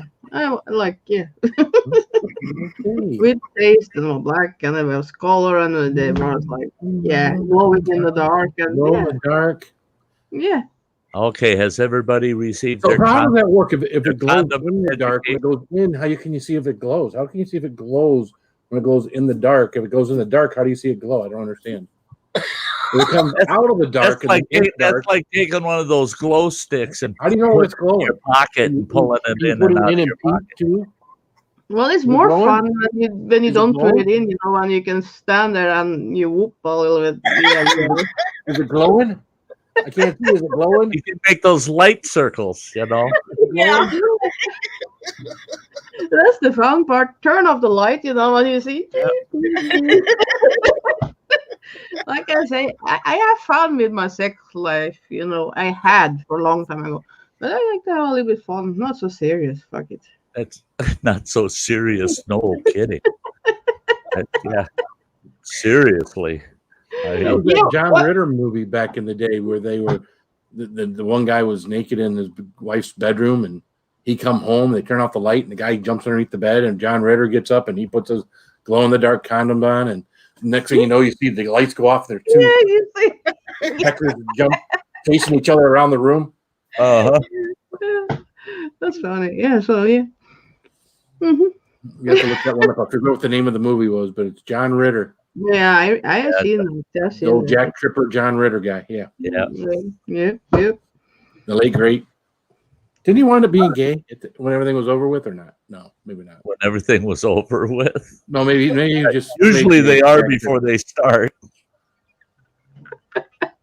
You didn't realize it until everything was over with. Nobody knew Rock Hudson was gay until he almost died. the time he died, that's when they figured out Rock was gay. That's Not that there's anything wrong with that. Sorry, people. But it's right, but yeah, a lot of reveals were after the fact. Right. Yeah. Mhm. Yeah. Well, Uh, don't hold your breath for an after story for me. Sorry, guys. Yeah. Guy's not going to tell us about his deep, dark secrets. No. The problem is I should have kept my mouth shut about 4 years ago. Yeah. Now it's way too late. Yeah. I'm talking about too much of everything. Yeah. There's a Sty talk story about for that. every occasion. Well, yeah. I'll tell you what, my new show, I think I'm going to have fun with it because Like you don't have fun with these ones? almost all of my topics, I'm going to get on. I'm going to be able to get on for an hour each show, Short story? and I can just, it's Short all, it's, I mean, it's going to be a variety talk show, opinion show, and there's some things I'm going to have fun with on the opinion side. Today, part of my day, I was working on that new show, and part of the day was trying to develop a good disclaimer that's going to come up before every show. I do need a disclaimer. Yeah, if you got any kids under 18, maybe you should plug their ears, kind of thing. Well, the show It's not is going to be all a family-friendly show? overrated. It's not. No, this is not a get your family together. Sty's on. I think that everybody has watched it or seen most of it because everybody has a phone now these days. Everybody has a laptop, so Well, they see, and know. see, that's it. Yeah, everybody's got access. I mean, I've seen 5-6-year-old kids with cell phones, and the thing is, everybody's got access, but it doesn't change the laws. And the No. laws are that kids aren't supposed to be watching adult content, so you have to in certain circumstances, especially if you're doing a talk show type setting, you have to have a disclaimer because you have to say, hey, you need to remove the kids from hearing distance of this. This is not for your children. This is for you as adults. And if any children are watching, it is assumed that you are in the presence of your parents and or guardian. And then you can move on because every kid in the world can get on their cell phone and watch it, and you just want to make it clear that you warned them. Get the hell out of here, you little brat. The grown-ups are talking. Get out of here. Yeah. Doggone it. That's that little kid that called me a cocksucker out on the sidewalk this afternoon. Oh, God, he keeps sneaking into my streams, And he looks a lot like that kid right down there. Yeah. I think that's him. What are you doing there? That little chubby kid. That little chubby kid. Hey, Albert Barlow. Howdy. What's up, Albert? Is that really a picture of you all dressed up, Granny, with the witch makeup and everything? Yeah, it is. Yeah. That's kind of creepy. She told me that. That's her son. I heard that after she showed it this earlier in the stream. I thought, wow. Yeah, she told you that in this stream a little. Okay, Ann. Jeez, get off my case. That's her Sunday go to meeting clothes. You don't listen. You don't listen. He was sitting there. She was telling you, but yeah, of course. Yes, that's really me. There you go. Yeah, hunt for heat. That's good. Yeah. Pretty much there, Cindy. Yeah. You have to keep being young up there. At least. Well, I got a kick out of one of Bill Cosby's old routines, and he's talking about, where do these little kids come up with all these cuss words, And he said he's convinced that there's a 40-year-old midget that's faking that he's a kid at school, and he's going into the playground every day and going, kids, come here. your new word for the day is, and he says, I'm convinced of it because he says, I don't know. He says, I'm sitting around the table and he says, all of a sudden, when my little girls pop up with, Mom, what's a cunt? Where's it? He said she was like 7 years old. Where the hell did she get that? Some 40-year-old midget in the playground said, come on, kids, come over here. Today's word is cunt. And they all go home and they ask their parents, what's a cunt? Oh, yeah. And the kid gets slapped for it, but the midget's at home laughing his ass off. Oh, there's a bunch of kids getting beat. You just got to tell the kid it's a complimentary word. You know, when your mom gets done cooking dinner and you're sitting back, thank you. You say, thank you for the great dinner, cunt, and she'll love you forever.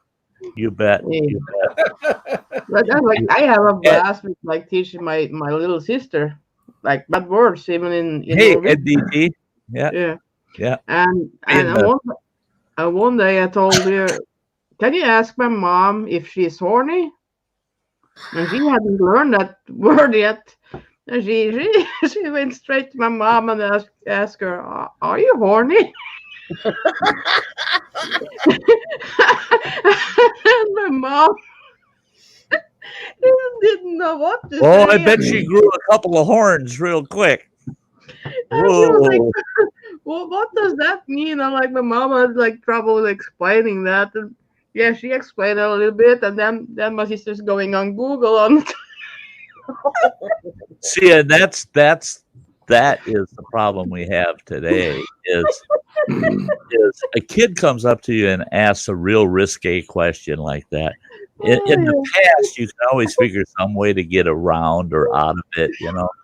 Not anymore, because you give the kid an answer and they're back an hour later saying, that ain't what the internet says. That ain't what Google said. And that's after they watched an hour-long porn. Yeah. That's just like I asked the other day. My sister, do you want a golden shower? And she said, not now, but maybe later. And I was like, not now, but maybe later. Did you know what that means? And she was, no. I was like, Google it. Oh, she was laughing so hard, and when she was typing in that, other things come up, you know, and she was like, "Oh my God, you make me." You open a new gateway to your poor sister. She's like, "Oh my gosh, God, look at this! I'm gonna have to look my deeper sister's into." I gotta look deeper into this to see what's going on. Oh, yeah, What's she's this a blue lot waffle of things from me. Yeah. Well, she needs to learn from somebody, and you know, yeah. Maybe she don't. You know, maybe she could be naive all her life. That'd be nice. No, I wish I didn't know some of the things I know. Oh shit. Yeah, that's just like I asked my aunts, my aunts. You know, What? Yeah, my aunt. And one of them is like 60 and something, and she haven't had so much boyfriend in her life, and sometimes I come up with things like that, and she don't know what it is. Oh my God. We ought to get her here on YouTube with us. That would be fun. Well, if you had little or no sex, you probably shouldn't know what a golden shower is. If you do, then your sex life is really weird. If you had little or no sex, but you know what a golden shower is, that's, you know. Yeah, and my sister didn't know that, so yeah. Yeah, Bukaki couldn't know what that is. I know what it is, but that don't mean I've done it. I haven't done it, but just like sometimes I just want to think. No, I never done it. Was not. But no. I believe you. Piss with that. Ain't nobody pissing on me or vice versa. I believe you. Yep. You know me. If I tried it, I will say it because I just. If you say you haven't done it, I completely believe you. Yeah, I don't lie. Urine is not sexy in any way. No. Yeah, you know, Campfire, I really like daisies too. You know, tulips are nice, and yep. Yeah, you know, I love flower beds. What were we talking about? Oh, definitely. Someone plant Mm. tulips somewhere. Burt Reynolds and Smoking Bandits. Yeah, and Tiny these- Tim's been tiptoeing on those. Yeah, Tiny Tim, you better tiptoe on those tulips. What's up, James? Good to see you back.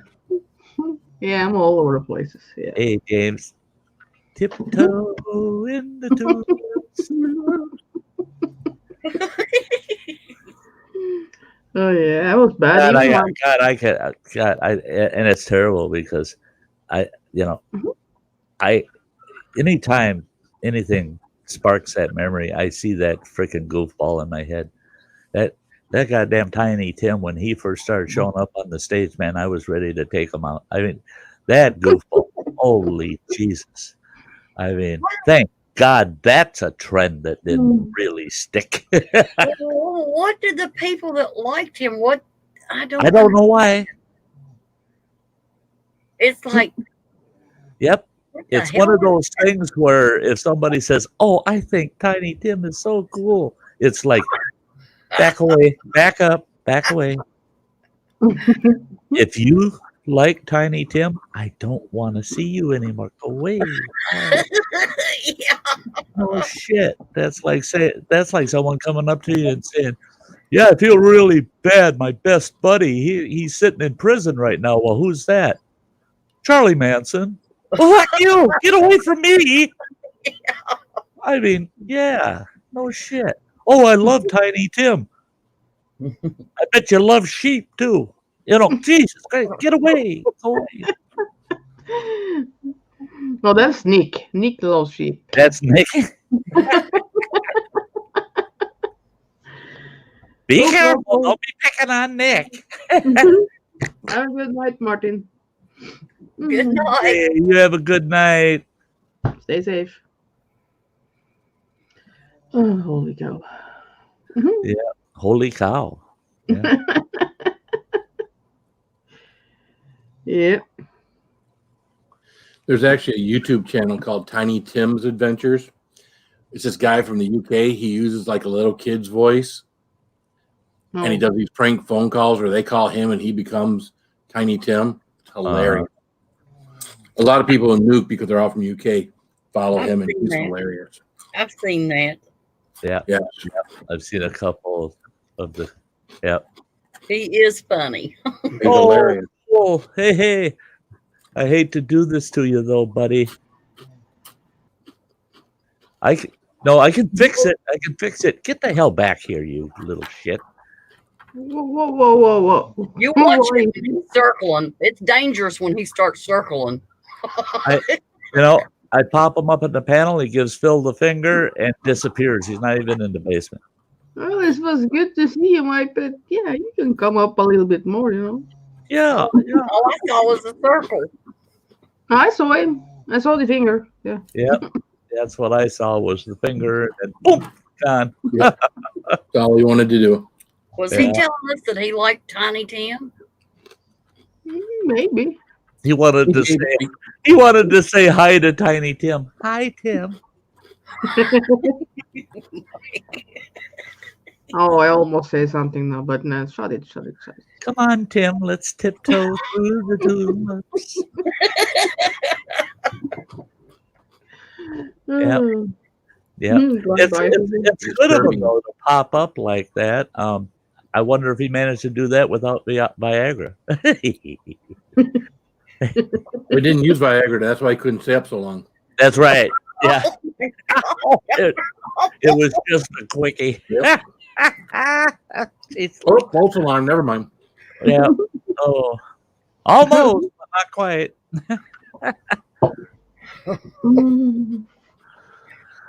You know, Mike, you're welcome up here anytime. I'm starting to think Mike don't like us no more.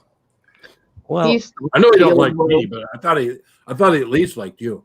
yeah. Well, no, he was nice to me over on Messenger today. He was very nice. He was concerned, wondering how I'm doing, how my diabetes is playing out and stuff, and asking some nice questions and being supportive. And he says, "I'm just checking to make sure you're taking care of yourself." Yeah, he says, I'm not done with you yet, And then I'm going, oh, here he goes. He's not done with me yet. And Then he pops a meme up there of some little kid going, what the hell did it say? I got it real handy here. I'll take a quick peek. What did that kid say? That kid Must not have been that good if you don't remember it. Oh, yeah. He pops this little kid up there that's looking down at somebody saying the future is now, old man. Yeah, so and that's the problem is the future is right now. That means there ain't no future. If you say, yeah, your future's tomorrow, at least I got tomorrow to look forward. But when you say your future is right now, yeah, ooh, that means the clock is ticking. Yeah. The clock is always ticking. We can't there's no guarantee there's a tomorrow. Tick tock, tick tock, Yep. tick tock. No guarantee we're gonna all wake up tomorrow. Have any of you noticed that there's some channels now that are doing shorts? Yeah, I've noticed that. And and they're required by YouTube to be less than 1 minute. It's like TikTok. It's just like TikTok. Yeah, I've seen that they share and- TikTok video on YouTube. But now Well, people that- YouTube's promoting that you do shorts because they're trying to compete with TikTok now. They want us to start doing little shorts like Yeah. TikTok. I do watch some of the shorts. And Done I've short watched- since it started. I've been watching some of the shorts. Yeah. What's changed? Who the fuck ever said I was tall? You know, I've done 20-minute shorts. It's just what it is. that's right. Yeah. God, if I do a live stream and it's an hour or less, that's a short right there. Yeah, that would be funny. Let's do a live stream one time and keep it under 1 minute. There we go. Oh, that'd be hilarious. You get your back room Everybody gets packed. 15 seconds. You get the back room packed with 10, so there'll be 10 people up. And then you put them all up there, hit go live, and once the clock comes up, you just pre-plan it. Everybody start talking over the top of each other. And you just watch that clock, and it hits 55 seconds. Stop the live. Yep. The 55-second live stream. Yeah. But you know, and you hear all these discussions about, oh, they can bring so much traffic to your channel and this and that, and oh, there he is. I hope he sticks around this time. He's just waving and back down. He was being nice to Granny and Ann and me.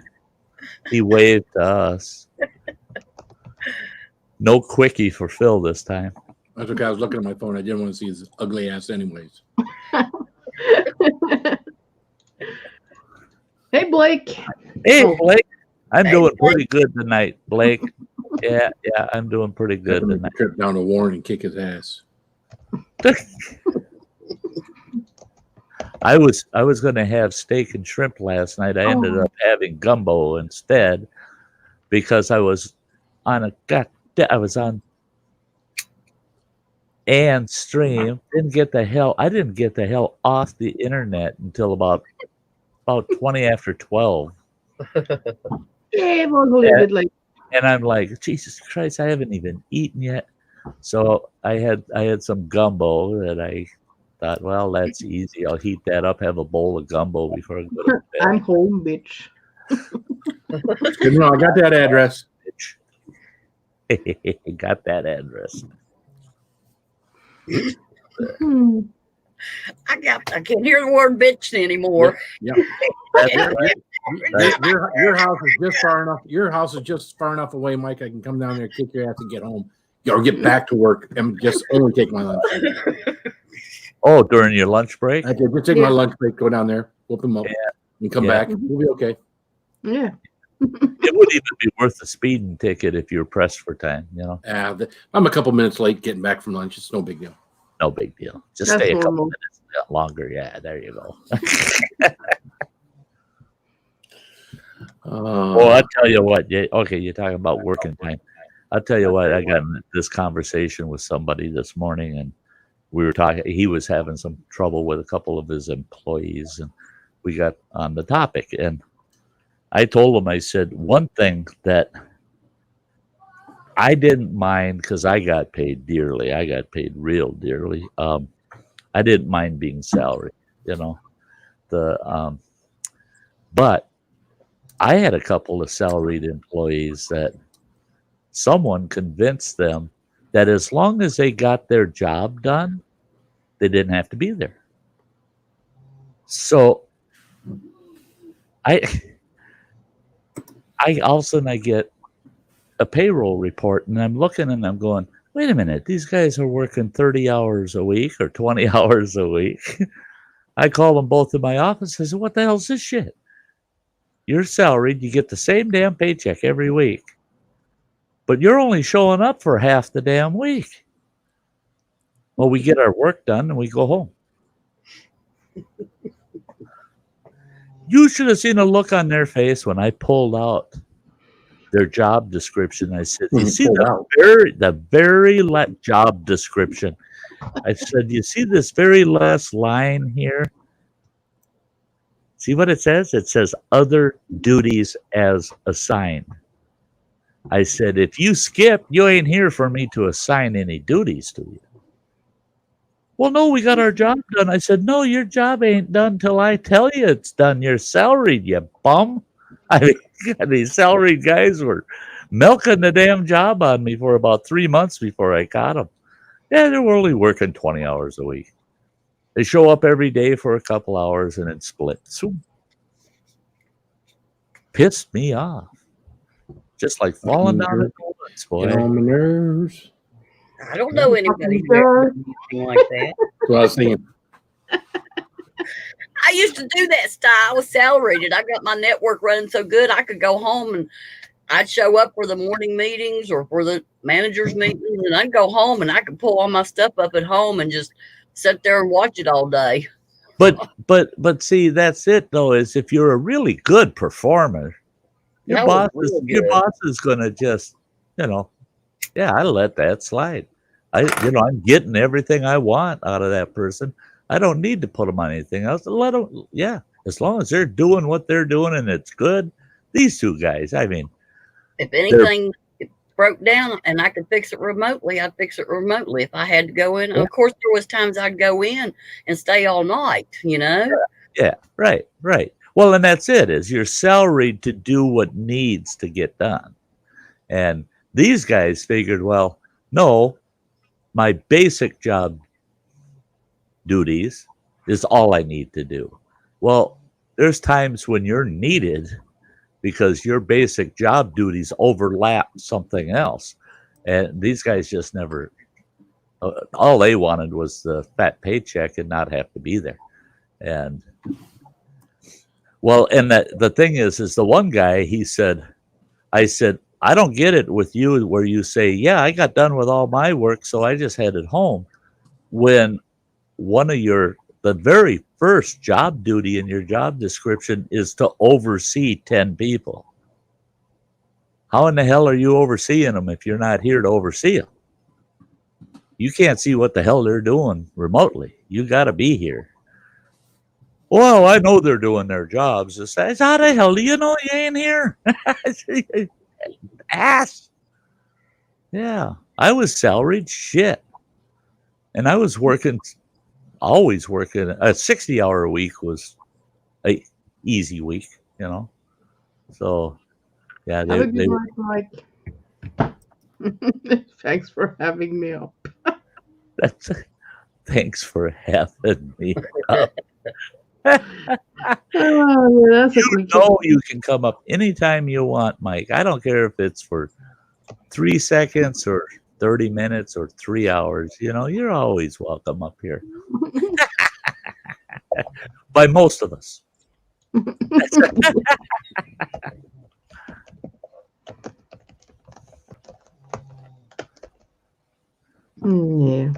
Yeah. It's funny. You know how YouTube, how you can put in there flagged words for the chat if people use certain words?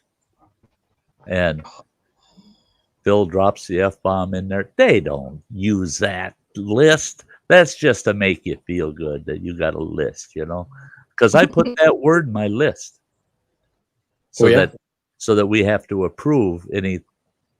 Well, maybe because I'm a moderator. Well, what the hell what makes you think you're privileged because of that? I don't know. Maybe YouTube thinks I'm privileged because of that. You ever think? Who the hell is YouTube to decide? They're the one. They're the one that make the rules. Yeah, I tried that bot thing one time that you get, and it takes care of all that. iPod. Yeah, that was a joke. Mike got him on my stream, and he couldn't say 2 words, and it was kicking him off. I was like, what the fuck? I think I used it one time, and that was I think I did like 30 minutes into my live stream. It was like, Jesus Christ. Yeah, I tried it one. I just wanted it to do what Crazy Ann does, so Crazy Ann wouldn't be so right, right, and that's what I tried it once too, just on a test, and it was a random stream, not a around the campfire, and I did the same thing. That sucker wasn't running for 5-10 minutes, and I go, that son of a bitch kicking the shit out of all my friends over there. I get rid of that son of a bitch. I was doing more moderating of the bot than the bot what really was, because the bot was just, we'll hide everybody, and I just like, get out of here. Get the hell out of here. You're botting everybody I want to be able to say what they want, and then I'm thinking, that some bitch will probably allow the trolls to say whatever they want, Yeah, probably. That bot will go, I know that guy. We'll let him jack. Hey, what's up, Dojo? Hey, Dojo. There you are, Dojo. Hey, Dojo. Dojo, on Messenger, you're in our group over there, and the link is always over there, buddy. And it's really there this time, Dojo. Yeah, it's actually there. It's actually, I get a kick out of that, man. Phil, you are getting hollered at by Granny and Samantha. Well, where's the link? Where's the link? I didn't holler and gave up. She just gave up. I never have that issue. I never have my friends saying, but Sty, where's the link? Phil's? When I go into our group, the only thing I start off with is Ann, because Ann's part of the group. And I was always clicking on the first one. The first one always was us, Granny, and Dojo, and Nicholas Green. And then at some point in time, the first one, when I click on Ann, and not just Ann's name, but the group that Ann's in, at some point in time, it changed to just you, me, Ann, and Samantha. I don't know when it did that. The other one was there. It was just like 1 or 2 more down. I'm thinking, I don't know how that got switched around in my Facebook thing. On mine, that order changes depending on the last group that I had a message with. Yeah, and that's what I thought too. But and it bumps up and down depending on which group I last had. Because like today, the last message I had was from Mike, from E-Waste Mike, so he was at the top of the list instead of our group where it says me and 4 others, that kind of thing. But I'll start off by searching Ann, and I'll see Ann and others that are individual, and then it goes to groups. Mm-hmm. And usually the first group that Ann is in with me and you guys is usually the one that's got Dojo, Nicholas, and Granny in there. It wasn't for a while there, so poor Granny felt I was mad at her and she was being left out. And I thought y'all just decided. She just didn't realize I was an idiot. And she knows I'm an idiot now, but there was something I didn't realize, that I had some streams. I gotta go back and look at several back, but I had some streams lately that after it posts, you can watch it, but there's no chat. Well, now I realize that when you go in to edit your live stream when it's going live like this, you look on that first page towards the bottom, and it says to show the chat after the post. If you don't select it, it's not going to show the chat after the post. That's been my problem, because I was wondering why it hasn't been showing up. Yeah. So they've added a couple of steps in there that used to be automatic. Now you go all the way down that first page and select the things like I don't show the likes and dislikes Whoa. anymore. Whoa, Ann, are you pushing the wrong buttons, Ann? Yeah, poor Granny was all squished. That's, And I overfilled my box. I mean, come on. that's it. Yeah, I you was pouring out the other side. all of a sudden your box runneth over. But can you actually name those groups? Oh, you can make a group and name it. Yeah, we could make a group. Yeah, you can make. I mean, if you're a moderator of a group, shouldn't you be able to go in and rename it so it's just got the name up there and not all the names? Just make a name. Yeah, you could. Yeah, you could name one live group, or something, where every time you go live, you just look for live group and there it is. That's the I need a group. few of those so I can make sure I'm always adding Joe and Mike and Roman and now Travis and See, and I was thinking of that too, is I want to create a new group that's got all these other guys that we've brought in, but we don't have them because that one that we use is kind of a personal group. Oh, yeah, the four of us or six of us, yeah. But I'd love to have a group that's got all the people I want hanging out. I don't know if I want us all hanging out chatting on something to invite everybody. I don't know that I really that's what I mean. With Joe and Travis and I already had to hang out with Joe and Travis on another link with Dustin Johnson. Yeah. I mean, I don't need them on the. No, I don't need that too. That can get confusing, and sometimes you can send the wrong thing to people. That's it. If you don't remember who's in that group, and then you get in there and you drop something, you're going, "Holy shit!" And you're saying it just as they're popping on, and you're like, "Ay!" Feel like you slammed into a brick wall. Boom! Ooh, I'm fucked. Yeah. We have a Facebook group, me and some other members of the family, where we can talk freely amongst ourselves because we all understand each other. And then we have the one that the actual family is involved in. Well, occasionally in this one over here, we talk about someone who's in the one over here. Right. And occasionally when we're organizing like Thanksgiving or Christmas, both of these are going at the same time because there's something going in on this one that really is making this one laugh a lot. And if you don't pay attention, you can make a comment in the wrong one. See, now Phil, now way back when Cheesehead Chris got me started live streaming, I'm all excited. Well, I can go on here and live stream, blah, blah, blah. And that's before I even figured out having panels, right? It's just me through the whole live stream up here. Well, I got this 40-inch TV over here that I got my laptop hooked up to. And one night I realized, hey, I want to watch this fucking stream, but I got to stream it scheduled. Damn it. Oh, I'll fire up the laptop. I got it on that TV. I got one earbud in. I'm listening to that live stream, and I'm doing my own live stream. And then all of a sudden, I'm shouting somebody out in that frickin' chat on that other live stream. I'm shouting out at them, hey, that blah, blah, blah, blah. After that happened about 4 or 5 times, people over in my chat on my live stream are going, Sty, who the hell are you talking to? They're not even here. And then some smart ass goes, oh, look at him. He's going like this. The son of a bitch has got 2 streams going. I'm like, oh, fucking A. God, I've been caught. Red fucking handed because I'm reading that chat thinking it's on my live stream and it ain't. And I'm talking to people that aren't even here. What the heck? Holy shit. He's taking it all. Taking it all. I had to get the hoodie off, man. I'm getting warm. Wow. Just like that, man. We didn't even see that shit coming. Saw little man boobs. I'm sorry. Oh. I know some of y'all. All Ready. Little.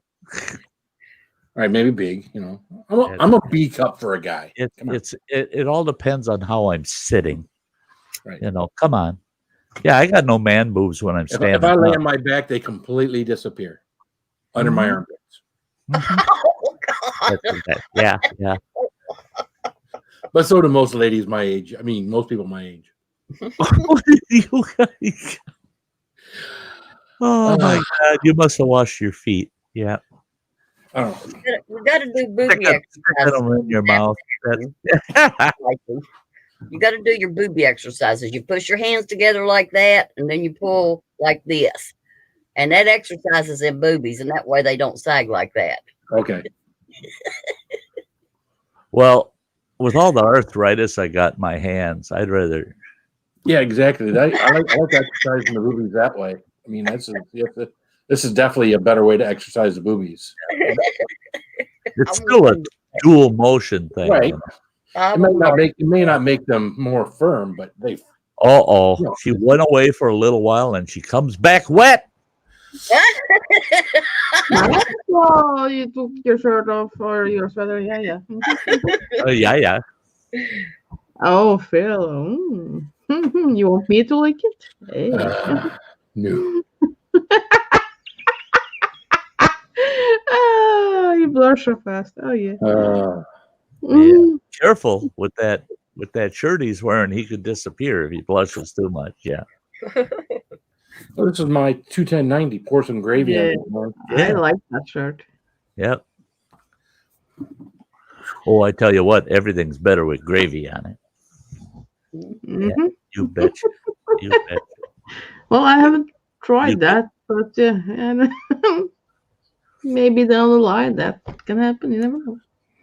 Yeah, you could turn a 4 or 5 into an 8 or 9 with a little gravy on it. That's right. It takes a lot of licking to get the gravy off. But you love to lick, don't you? Yeah. You got to make sure. You know, in some cases, you got to really load the gravy on. And by the way, Ann. Yeah. I get a kick out of, I wish you would send me some of those little short clips and stuff more often. But the turkey one, that fucker gave me nightmares last night.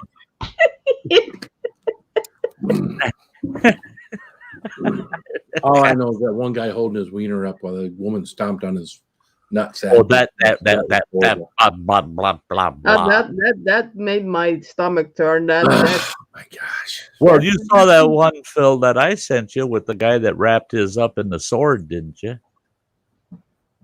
Why don't you send me that shit, Sty? I didn't see that. I sent it to Phil. You should go both ways, you fucking moron. Yeah, it's our messenger between you and I. And I sent it to you, and it's this guy from India, and he wraps his wiener up on a sword. And then he has another guy climb up and stand on this. Was that what was going on in this? I never watched the whole thing. I just thought. Oh, you have to get a ways into it. He's got his wiener wrapped around that sword there. I just saw 2 Indian dudes with turbans with their wieners out, and I thought, I'm not watching this gay shit Sty sending me again. It's not Asian. I mean, this guy I saw 2 guys with turbans and their wieners sticking out. I ain't watching that. You have to give me a little insight on this stuff if you want me to watch it, Sty, because if I see turbans and dicks, I'm not watching it. Just saying. Yeah. Saying. I thought. Well, now you know better, don't you? I thought there was goats or something coming. If Sty sends you something that involves turbans and wieners, you better watch it. Yeah, I'm an animal lover, but I'm not an animal lover. Okay. Yeah, don't send that shit. But yeah, you can send dicks and things like that. Well, had I known what I was looking for, then yeah, I would have. Yeah. You get about a quarter. That. I wondered about that too, because you got to get about a fourth of the way through that video. And yeah. Give me your Facebook thing, Arcade. I'll send you a whole bunch of them. You don't send me anything, you He doesn't send me anything either. No, to just keep it between his like boyfriends over there, Yeah. His just- boyfriend's over there. He Yeah. don't like turbans. You guys only get the really good stuff like the chicken fuck. Oh no, I don't. Oh, that the chicken. No. I mean, nothing's gonna ever be. Arcade's like, nah. You haven't sent me a shit in months, so no. Y'all never send me shit. So shut up, all three of you. Or he want me to send things to him, but then he Oh, sends I it tell to you, some of the me. things I have gotten, I wouldn't pass that on. Be afraid of what you ask for. I'm just saying. I mean, yeah, I'll watch it, but I get it from as all. far as sharing it, I get I it from know. all directions. People sending me shit. So. yeah. Carpy Chris Yeah. loves sending, Happy Chris is Oh, I always love Kirby. and Chris doesn't send me nothing, man. And He don't send you nothing. no. So Some of my best stuff comes from Carpy Chris. and Yeah, I got all from Carpy Chris. And I'm pretty sure that I had said to you guys, yeah, Carpy's not sending it to me. You guys got to forward that stuff to me. Oh no, I don't see nothing. Yeah, and I started, Yeah, Never mind. You can't see that one. Sorry. you can't do that. Careful. I got that one no today. porn bombs on my channel. Yeah, that. Oh no, I said no porn bombs on the channel. He throws the mankini on there. Fucking internet is lagging. Yeah. That's aggravating. And Yeah. you got new internet, didn't you? Yeah, so I'm gonna call him tomorrow and I'm gonna yell at him. Good. You do that. You do You that. give them hell, Ann. This is much better. Yeah. Fuck Tell them that. Granny's gonna come and kick her asses if they don't fix Yeah. her. Yeah, there you go. You call them up tomorrow and you tell them, hey, you don't get this internet worked out. My granny and Uncle Sty are coming down there. They're gonna slap the shit out of you. Granny's got a musket, so Granny's got a gun. I can't imagine if this place didn't have good internet. Between 3 people right now gaming in my house, my wife is probably watching TV and on her phone, and me down here doing this. Yeah. Oh, That- we're here, And I'm not we're even on an Ethernet cord. They're all 3 of them are on an Ethernet cord. Right. You're still Yeah. wireless. I'm still wireless. Yeah, I'm on I did wireless. I did have an Ethernet cord, never used it, and of course, once someone else came here, I lost that. So Yeah. couldn't use it if I wanted to. My connection's a cellular. I've got my device just for my streaming, and it's a cellular, and I've never had any trouble with it, except when I don't pay the bill. You're usually pretty good, yeah. That's what she said. That's what she said. Yeah. Damn right. Yeah. You're usually pretty good. Yeah. I'm always good. Usually pretty good, you know. No.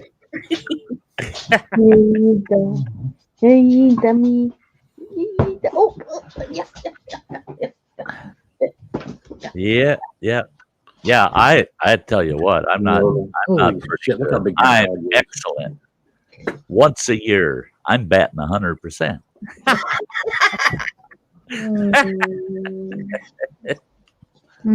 Yeah. Oh, yeah. I'm not You as know, I've good seen that as I dog eat once its own was, turd. but I'm as good once as I ever was. Yeah.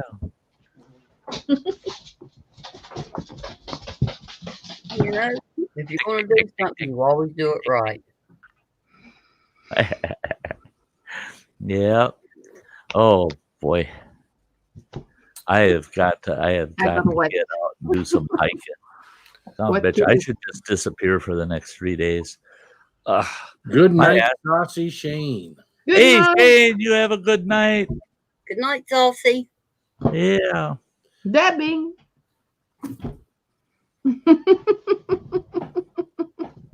Got Granny up there dabbing.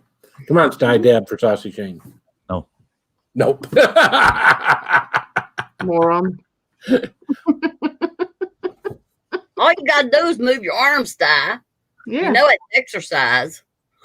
That's the problem. I'm so fucking Bullshit. lazy today. Yeah. Bullshit. There you go. See, there you go. You got a stab die. See, the thing is yeah, you guys, you do it. We can Sty see dab. your hands. I do it. Everything goes off screen, Yeah. That's you know, It does for me too. it's yeah, to your wrist. Yeah, that's I mean, damn near Cool. to my elbow. He did it. He did it, guys. He did it. He Though. did it. He did it. There you go, Saucy Shane. You got to sign in. That's just for you, Shane. Fuck the rest of them. Okay. Oh, I'm sorry, Anne. Making promises I can't keep again. Yeah, that's it. Yeah, there you go. Just like you, Sty. Just like me. Just like me. Yeah, please, just like me. Subscribe my channel, please. Please, Yeah, please, men please can't just like me. Share and like. Leave a comment. Yeah, share and like me. Crazy Ann got 100 likes last night. Yeah, No shit. 103. Last Yeah. time So apparently I got a not live stream for like 3-4 months in order to get 100 likes in a live stream. Yeah, it was got 100 awesome likes because when she hit the 100, she had like 23 people in the viewing. She only had like 23 people there watching, and she hit that 100 mark on the likes, and we were just yes. I always tell Crazy Ann, everybody likes her. I don't know what's wrong. I don't know what's wrong with her brain. Yeah, everybody loves Crazy Ann. Half the people are here to see Crazy Ann. Half the people in my stream are there to see Crazy Ann. Yeah, and it was such a great stream too. It was just a lot of great different folks, and we were all over the board and just having a great time. It was a blast. It was a blast. Yeah, we were loving it. yeah, even Sterling fall asleep. Oh, goddamn Sterling. Sterling fell asleep. And I go, Jesus Christ, Sterling, wake the fuck up! Did I put you to sleep? Oh well, yeah, you fucker. I don't know. I didn't see, but maybe about 5 or 10 minutes of her live stream last night because I was still in two. I was in two different types of La La Land last night. I know. Oh. I wondered how that was going. Oh my goodness! All right, well I'll come clean. So about 45 minutes or so after I was done live streaming, I'm sitting down there because when I first got down upstairs after walking up the steps again, I get stuff moving around, right? And I'm upstairs just, I thinking I should have stayed downstairs. I should have been, keeping my mind off what's going on with my body. I should have just stayed downstairs. And I get upstairs and, I get through this big cramp, probably about 5 minutes, but it's a big one. It's pretty big. And I sit down on the couch, got my arms, phone still in my pocket. I take my glasses off, take my head off, and I'm sitting there. And then suddenly it was like, all right, not quite sure where my hands are. and then as time goes by, I can feel the weight. I stopped drinking water. I can feel the waves of cramps coming. Well, my breathing remains the same. My body's not moving. And I can feel them. I can feel them, but it wasn't enough that really made me want to get up. But as the night went along, those continued, and my medication was wearing off. And then suddenly, just laying there and breathing normally, and just knowing it was going on, but able to breathe normally and everything else. Suddenly, I was reaching, kind of like I was still breathing normally, or at least I felt like I was. But suddenly the hands and the arms start moving whenever I got a good cramp. And it was like, I still wasn't double over. I was still feeling a little of the medication, but yeah. So they just need to make it top off at a certain level and then maintain that level for a couple more hours, For a couple more hours. But I could tell you based on the cramps I had when that was dying off, had I not done that, I probably would have hurt all night long, or I'd have been drinking lots of water all night long. Because water really can put it to bay, as far as how intermittent it is and how severe it gets. Keeping the stomach just completely bloated with water helps, and but it sucks because when you finally do get beyond that point, then every 20 minutes you're peeing. Finally your body is now, that's all, and you're just, now you can't get any rest because you're up peeing peeing all the time. Unless you can Yeah, so I Sleepwalking. finally fell asleep right around 1 or 2 a.m. I actually passed out on the couch, and then woke up around 4 a.m. and realized that everything was done and over with, and I actually went to bed and slept until about 8 or so, and then just got up and got my day going. So Oh, I'm disappointed that looking back, I'm disappointed I didn't go for the third. I know the third would have been tough. I still have a bit of a sore throat, and I don't know if it's from because I did have quite a bit of throat burn from that. yeah. I don't know if it's from that or actually when I fell asleep on the couch, probably hit my head was back and my mouth was open. So that'll dry your throat right the hell out. Yeah, that'll dry your throat out. Those going on. That'll dry your throat out and give you. Well, see, I don't have trouble with drying up when I'm sleeping. You got CPAP. What I have with my CPAP, it's got a humidity control on it, and I found out check that sound bitch when you go to bed. I accidentally hit the dial one time and it cranked that thing up to 10 on the humidity. Oh, God.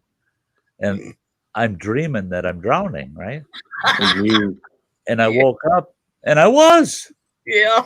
It had filled the bottom of my CPAP hose, and every time I took a breath, that water would run up that hose and shoot right down my nose. So I'm breathing in this freaking water out of that machine, and I woke up coughing and hacking, spitting up water, and I'm like, holy shit. And I'm looking for a life jacket. Yeah. Fuck. Yeah, I had a dream I was choking one night. I tried one of those breathing things. They say, you put it in your mouth, you bite down on it, it molds to your mouth for the first time because you heat it up in water and everything.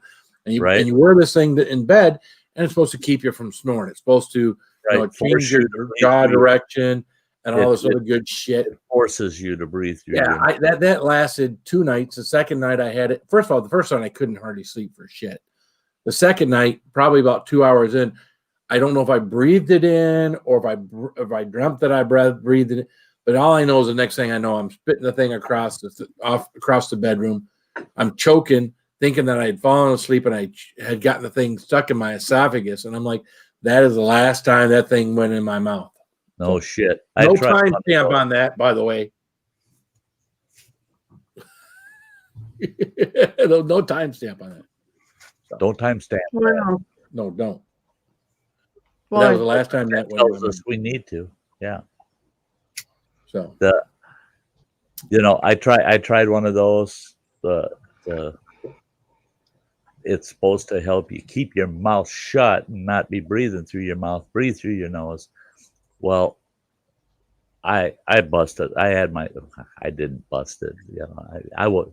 That's where I can say I didn't break my nose. Somebody else did. But so on the right side, that nostril, man, unless I pull it to the side, I can't breathe through it. The passage is all screwed up from having my nose busted in the past. Well, I got these things from Walgreens, and it's just a little band of like rubber, and then it's got these 2 rubber discs, and you stick them suckers right inside your nose, and it flares out your nostrils. And those things seem to work pretty good. My kid said, yeah, your snoring cut down quite a bit, an awful lot. And I told him, yeah, but I wake up in the morning with such a freaking headache because the damn things, they're mentholated. Oh. And you smelling it, it's like you got Vicks shoved up your nose all night, And oh my God, that was miserable. But all I was trying to do is get rid of the snoring because my kid was threatening to try out his new gun and things like that, And it wasn't a good relationship at the time. and then I realized, well, them damn things, they're $23 a box, and there's only 12 of those in the box, and they're only good for one night. Well, I figured, shit, it's cost me close to $50 a month on those things. Well, then when they did the sleep study and said, oh, we're going to put you on a CPAP machine. And I told them, I don't want to pay for that freaking CPAP machine all in one lump. And they said, oh, we'll work out if you do a down payment. We'll let you do payments, blah, blah, blah. And we worked it out. And the CPAP machine came to about $50 a month. And I said, oh, I'll never wear them frickin' things in my nose again. And that mouth thing, that was just fucking terrible too. I felt like I had a mouthful of shit all night. Yeah, I couldn't stand that. Now, were you doing this for someone else, or were you doing this for you? At first I was doing it to stop snoring because my son, my youngest boy, he got to the point where he would kick on the wall to wake me up so I quit snoring. Well, it finally, where he was kicking was fine because that's right where a stud was. Well, then he kicked one night where the stud wasn't, and his heel went right through the drywall, so he had a hole in the wall. And of course, it's my fault. And so I was trying to figure out how to quit snoring so that he would, I was afraid of getting murdered in the middle of the night. This kid was getting, he was getting so bent out of shape over it. I didn't think it was that bad. I didn't hear it, Yeah. And then when I got the sleep study done, they put me on that machine. Then once I realized what that machine was doing for me, he was thrilled, man. He says, I haven't heard you snore in weeks. And that's when I realized, son of a bitch, I can easily get 6 to 8 hours of sleep a night. That machine, I don't wake up in the middle of the night unless I have to piss or something. But man, I sleep so good and I breathe so good. That machine is awesome. I just love it. When you're snoring, there's lots of times you quit breathing. That's it. That's a lot of times, apparently.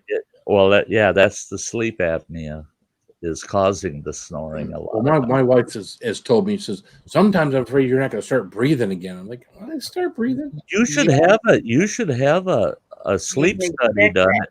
Yeah, sleep study's easy to go through. Yeah, but then they want you to sleep on your back, and no.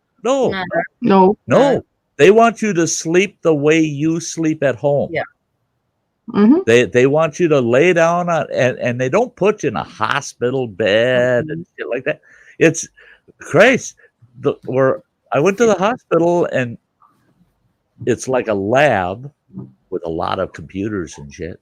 And the gal tells you everything's going to do. And then they stick all the little leads on your head. And that's what's weird is all the leads they stick on your head and then they plug you into a machine so that they can see your brain activity. But they take you in this room. They say, this is where you'll be sleeping. Now you go, I walk in there, I go, it's a fucking motel room, for Christ's sakes. Yeah. It looks just like a motel room.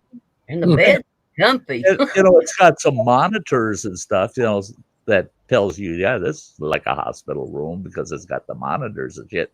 But otherwise, the room was like a motel room. And the first thing she told me is, now, we want you to get into bed and just sleep like you do at home. If you toss and turn, go ahead, toss and turn. If you lay on the side, lay on your stomach. We want you to sleep the way you will sleep at home. Mm-hmm. Cool. And you just crawl into bed and crash. And for me, I fell asleep long enough that I got the hell out of there about 4 hours earlier than I thought I was going to get out of there. As long as they get enough sleep history readings, then they cut you loose. They pull all the probes off. And they at our hospital, they gave me the option. You can shower here and wash your hair and this and that. And I said, no. I'll do that at home. I just want to get the hell out of here. I got dressed and poor dumb me, camo baseball cap. Oh no! All my weird looking. You got spikes sticking out. You really look bad. It's glue, and it's fucking glue because that holds those probes on there, but it stays liquid. Mm-hmm. And I put my hat on. All is cool, man. First thing I did was head for McDonald's, get me some goddamn McGriddles for breakfast. I go home and I eat my McGriddles and have a couple cups of coffee and go, now I'm going to get some real sleep. I'm going to go to bed, but I got to take a shower first. Grab the bill of that hat and just whip that hat off. And fuckers in this whole building could hear me. Yow! No, don't fucking rip it off slowly. Because that fucking hat was glued to my goddamn head. Yeah. But yeah, the sleep study was it's pain free. I mean, there's no unless you're wearing a hat on top Well, of your pain free. Yeah, I mean, I understand it's pain free. I'm just, I don't know. I don't. And you get to wear what you want, man. Yeah, I show up and I don't wear anything. I got a well. Yeah, you do. I tell you, yeah. You told me I'm the one who laid naked. I just think that's weird. You go to bed completely It's nude. the best feeling. Just don't have any clothes. You can stretch out arms, legs, and everything, and just feel it's heaven. See, I like my room nice and kind of cold. So No, that's fun in the pool. It's funny in the swimming pool when you're completely nude and everyone's allowed to, water's allowed to run over every part of your body. Oh, I like that in the pool. Yeah. That you can do. That's I usually outside. do that by myself. That's I usually do it by outside. myself. But Well, like, that's it. My days of skinny dipping are completely over. Now, if I go naked out in the lake with others, it's fatty dipping. There's no skinny dipping anymore. It's all fatty dipping. Let's get out there and all of us fatties go dip ourselves. yeah. Oh, I haven't done that. Skinny dipping? Nope. Oh my You were god! right. You were right on a big lake. How did you not? How did you and Gunner never go out skinny dipping? Nope. I had clothes on. Oh, You didn't. wow. You didn't wear a bathing suit out there and then take it off and then kind of mess Nope. around and then put it. I That's jumped not fun. in just my underpants. That I did, like the bra. But yeah, no, I had clothes on. Yeah, fuck's sake. Yeah. Nobody should see that, or see me and all. Well, you don't have to see it. You can get out there and take stuff off, and Yeah. Nope. Yeah, after you're out there, kind of a Nope. Right, Nope. right. After you're out there. yeah. Nope. Never know what's underwater. Never Same know what. thing in the night. Hey, it's a little more dangerous for the guys. There's, Right. I walked onto a group that were skinny dipping down here on the Chippewa flowage, and this young guy, he wasn't proud. He climbed up the end of the dock and he's standing on the dock. He goes, "Excuse us, sir, but we're kind of," and I go, "Skinny dipping, you moron! You ain't standing on the fucking dock." And he goes, yeah. He says, "It's kind of a private party." And I said, "You shouldn't be doing it at a public boat landing, you dummy." And I said, "I wouldn't skinny dip in the Chippewa flowage." He goes, "Why not?" I said, do you realize that the world's record muskie was caught out of that lake? I wouldn't have no big old worm hanging out there in that water, boy. Muskies don't like little stuff, so. Well, the thing is they say the bigger the bait, the bigger the fish. And that guy, I think he could have gotten a 10 to 15 pounder. He may not have got a world record, but he might have got a 10 or 15 pounder, and I wouldn't stick my hand in the mouth of one of them. Let alone that. Oh, no. Yeah, and I no more than got back in my truck, and here they are getting out of the fucking lake. I wonder why. Yeah. He probably stood on the end of that dock yelling, "The big fishes are in there. They're gonna bite your wieners off." Yeah, and all the guys are going, "Come on, ladies, we gotta go." Yeah. Yeah, the lake that my wife grew up on was known for big snapping turtles, like ones that have been there for decades. And it's like, nope. You stay away. They're mostly at the two different ends where all the lily pads and everything, where the wind blows everything one way or another. They migrate. They're not out in the middle of part of the lake. And it's one of those lakes where you're not allowed to have motorized boats. You could have like a little trolling motor or something on something. Yeah, otherwise, canoes, kayaks, that kind of thing. Yeah. So, but yeah, it's one of those ones. Yeah, you don't want to be swimming on either end of that lake. Stay away from Not nude, anyways. stay away from the weedy areas. Yeah. Yeah. That I knew a kid that it was weird because I wasn't very old at the time either. And we heard this kid scream. We were on vacation and we're in our cabin. And I think we were eating lunch at the time. And also we hear this kid screaming outside, just bloody murder. And my dad, he was a police officer at the time. You hear a kid screaming, he's up and running, He gets up and flies out of the cabin. The whole family's following him, running. What's going on, And he's following this kid, screams, gets down to the lake's edge, and that kid's standing in water almost up to his knees. And he's just screaming, tears running down his face, screaming. And he's looking at my dad and he's screaming, help me, help me, help me, it's got me. My dad gets down there and he goes to grab the kid, and the kid goes, no, don't try to lift me. My dad looks down in the water, and the next thing you know, he turned just bone white. I mean, and he reached down and he pulled up a snapper that they measured it after they got it off the kid, but that snapper was 18 inches across its back. Jesus God. And he had a hold of that big old snapper, and its legs are just going, all the claws. And the old man's got that snapper, and the kid's leg comes right up with it. That snapper had that kid around the ankle. Oh, Jesus God. And my dad's just holding the snapper with the kid's leg up there, and he's screaming. Now my dad's yelling for help, and we're all kids, and my mom, and we're like, help you? Are you fucking crazy? Get that fucking turtle. We ain't getting near that shit. The kid's gonna die. We ain't helping. We ain't helping. Well, finally, that kid's dad comes. It would find out later it was the owners of the resort. It was their kid, and his old man come running down the shoreline and helped my dad get the kid and the turtle up on shore. They took a hacksaw and cut that turtle's head off. That turtle's head was about that big around, just huge. It had that kid's whole ankle in its mouth, and it would not let go. They sawed the head off with a hacksaw, and then from the back of the head, they sawed the jaws, and then they were able to get the head off of the kid's ankle. Because even killing it, that jaws. If you kill it, it's worse. They'll clamp harder and harder. They keep pumping. It's like a vice grip. I wish I knew which file I got that fucking video in.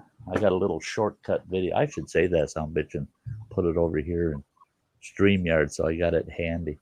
Can show it when we get into snapping turtle conversations, because I got one that I butchered. I cut its head off and left that head sit out there, and I can't remember how many hours he was out there snapping. Mm-hmm. Yep. Wow. And I'm talking hours. He's snapping you. You get near that head, fucker snap, And turtles don't know when the fuck they're dead. When you butcher them, as you're cutting the meat, you cut the shell and you cut the breastplate out, and then you start cutting all the meat out, the legs and everything.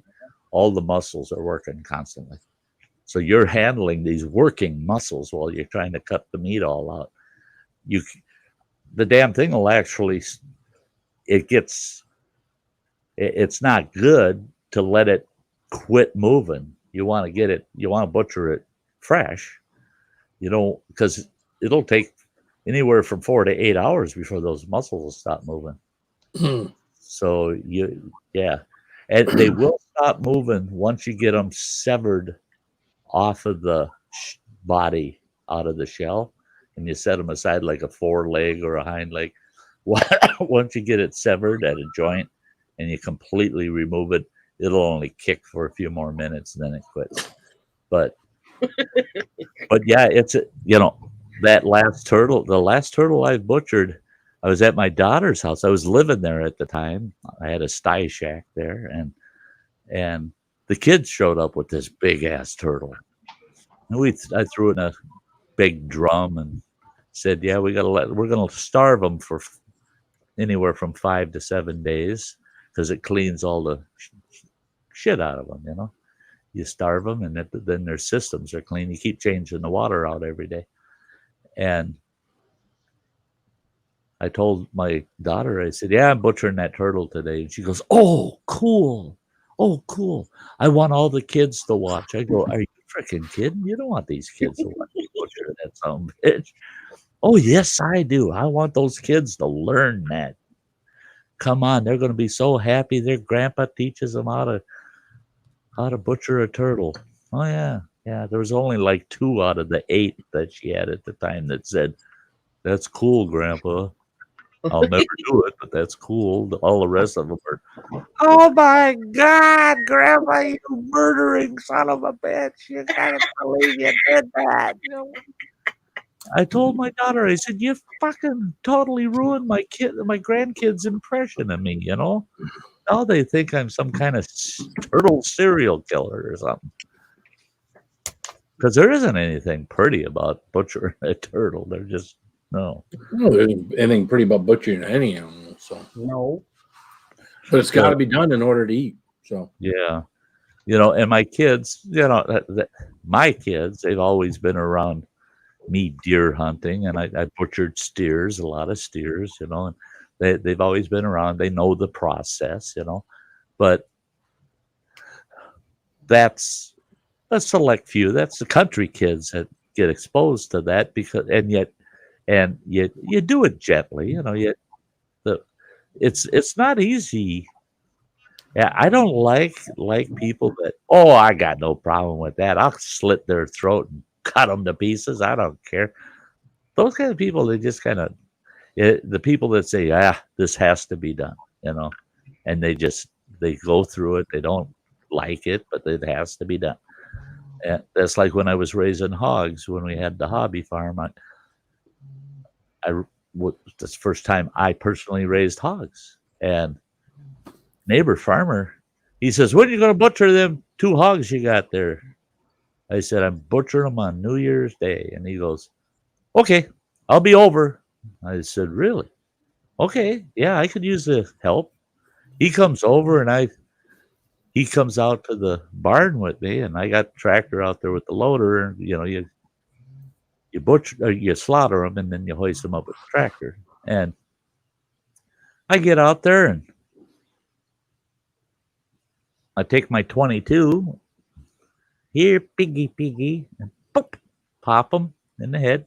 He drops right there, and I jump over the rail, and I got big long butcher knife, and I'd lift his chin, and I slit his throat. And then I jumped back out because the other pig was in there. I didn't want him getting pissed and coming after me, saying, "I'm not next. You're yeah, fuck you." When I got out of that pig pen, that farmer standing there with the most shocked look I ever saw. And I'm going, "Whoa, that ain't pretty. That ain't nice. I don't like doing that shit." And he goes, "Then why did you?" I go, "What do you mean?"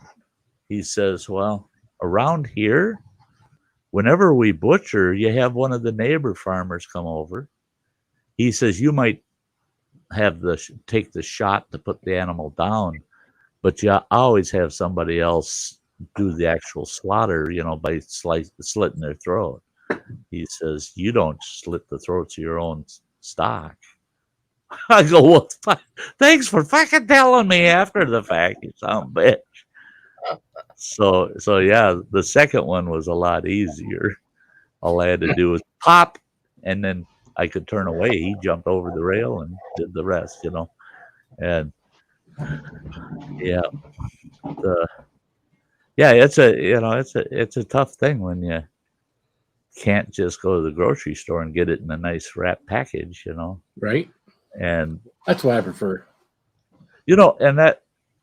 And with all the butchering I've done, all the hunting I've done, I'm not shy to say, yeah, I prefer to go buy it already cut and wrapped.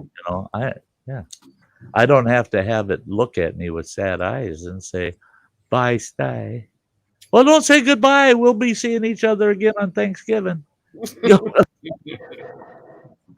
that ain't cool. That ain't cool.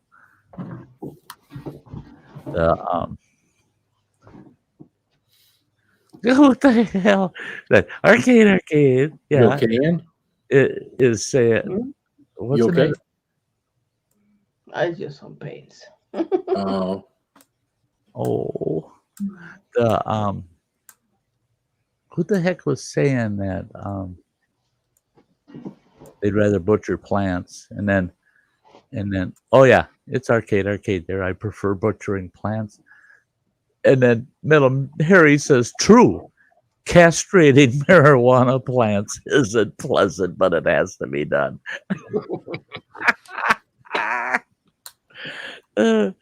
No, you don't want to castrate your marijuana plants. You want them to reproduce. Come on.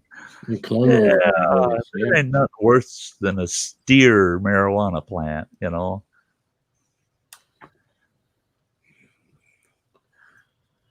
Yeah. Yeah, I don't know. We're going to be wrapping this up here in 5 minutes, guys. Yeah, I got to get 3-hour mark. Sty's old tailbone starting to feel it. That's what I was talking about earlier. I got to get out and do some hiking or something, man. My ass hurts. I cannot. Hey, no timestamp. That I can't. I can't stand just sitting around anymore. It just hurts my tailbone too much. Yeah. God dang it. Can't say anything hurts around here anymore either.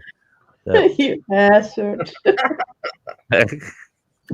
With some of the comments in your stream last night, and I don't want that getting attached to some of those content. Hers or mine. Mine apparently was bad too. I kept hearing you guys comment on something. I was such we were with the capsaicin. I was in such a euphoria. I couldn't, couldn't make out most of it. But yeah, I was really disappointed though. I had to get up and get some coffee, and I'm listening, but I didn't turn my TV, and then I thought, damn it, I'm missing some good shit here, and I run back, and I hadn't stirred my coffee yet, and I turned the TV and ran back, and I'm stirring my coffee, and there she is with this big old wiener. She's got this big. And I was hungry. And I had muted myself, and I'm yelling across the road, and I'm wondering what in the hell my neighbors are thinking, because I'm yelling at my studio desk. And that some bitch is circumcised. There's no question on that one. Because she's usually got them wrapped up in lefse. And I always think, look at that wiener. It's not circumcised. It's got that lefse wrapped around it. And she didn't have no lefse on that one last night. So I'm like, oh my God, Ann, you're eating circumcised. That's not a common practice in Norway. So yeah. No, it isn't. So one day I will have one, but it's not in Norway. I don't give up before I there's a lot of turtlenecks worn in Norway. Just saying. That's it. It's cold there, I guess. I don't. You got to keep things warm. That's it. Different cultures. Yeah. I find that kind of hard to. Kind of hard to believe. You found it kind of hard. I find it kind of hard. You found it kind of hard. Okay. You found it kind of hard. Okay. Yeah, my ass hurts. And you find it kind of hard. Perfect.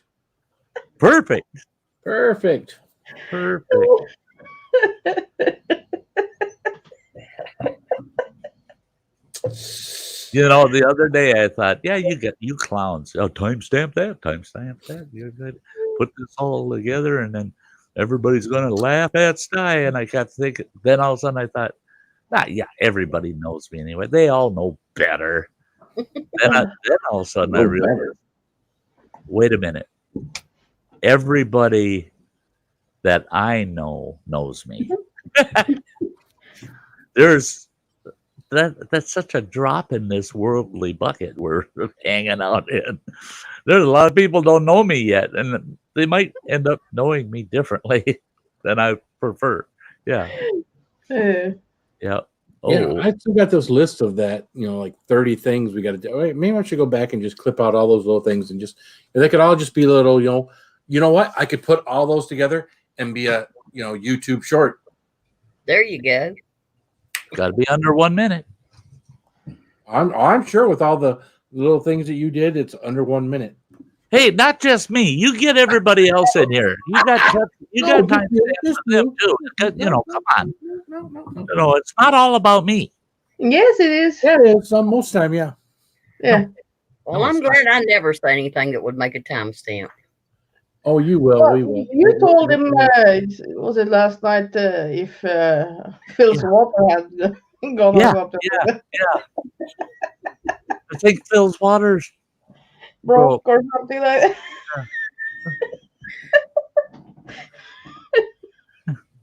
It was pretty good. We were talking about you having labor pains and wonder if his water's broke yet. Why? That was on that on your stream? Because I remember that. On yours. Yours. Not on mine. Okay. I remember Yeah, hearing when you something. was in pain on him, Again, I was you going upstairs and take a leak. I was going through a lot of things at the time. So Yeah. And I was saying he's going to get top of the stairs and he's going to look down and go, "Oh no, my water broke." But that did get a laugh out of them. when I started going up those stairs, everything started kicking in. It was like, Sorry. Oh, sorry, isn't that? shit starts moving. The gummy started, working, and it's like, ooh. Ooh.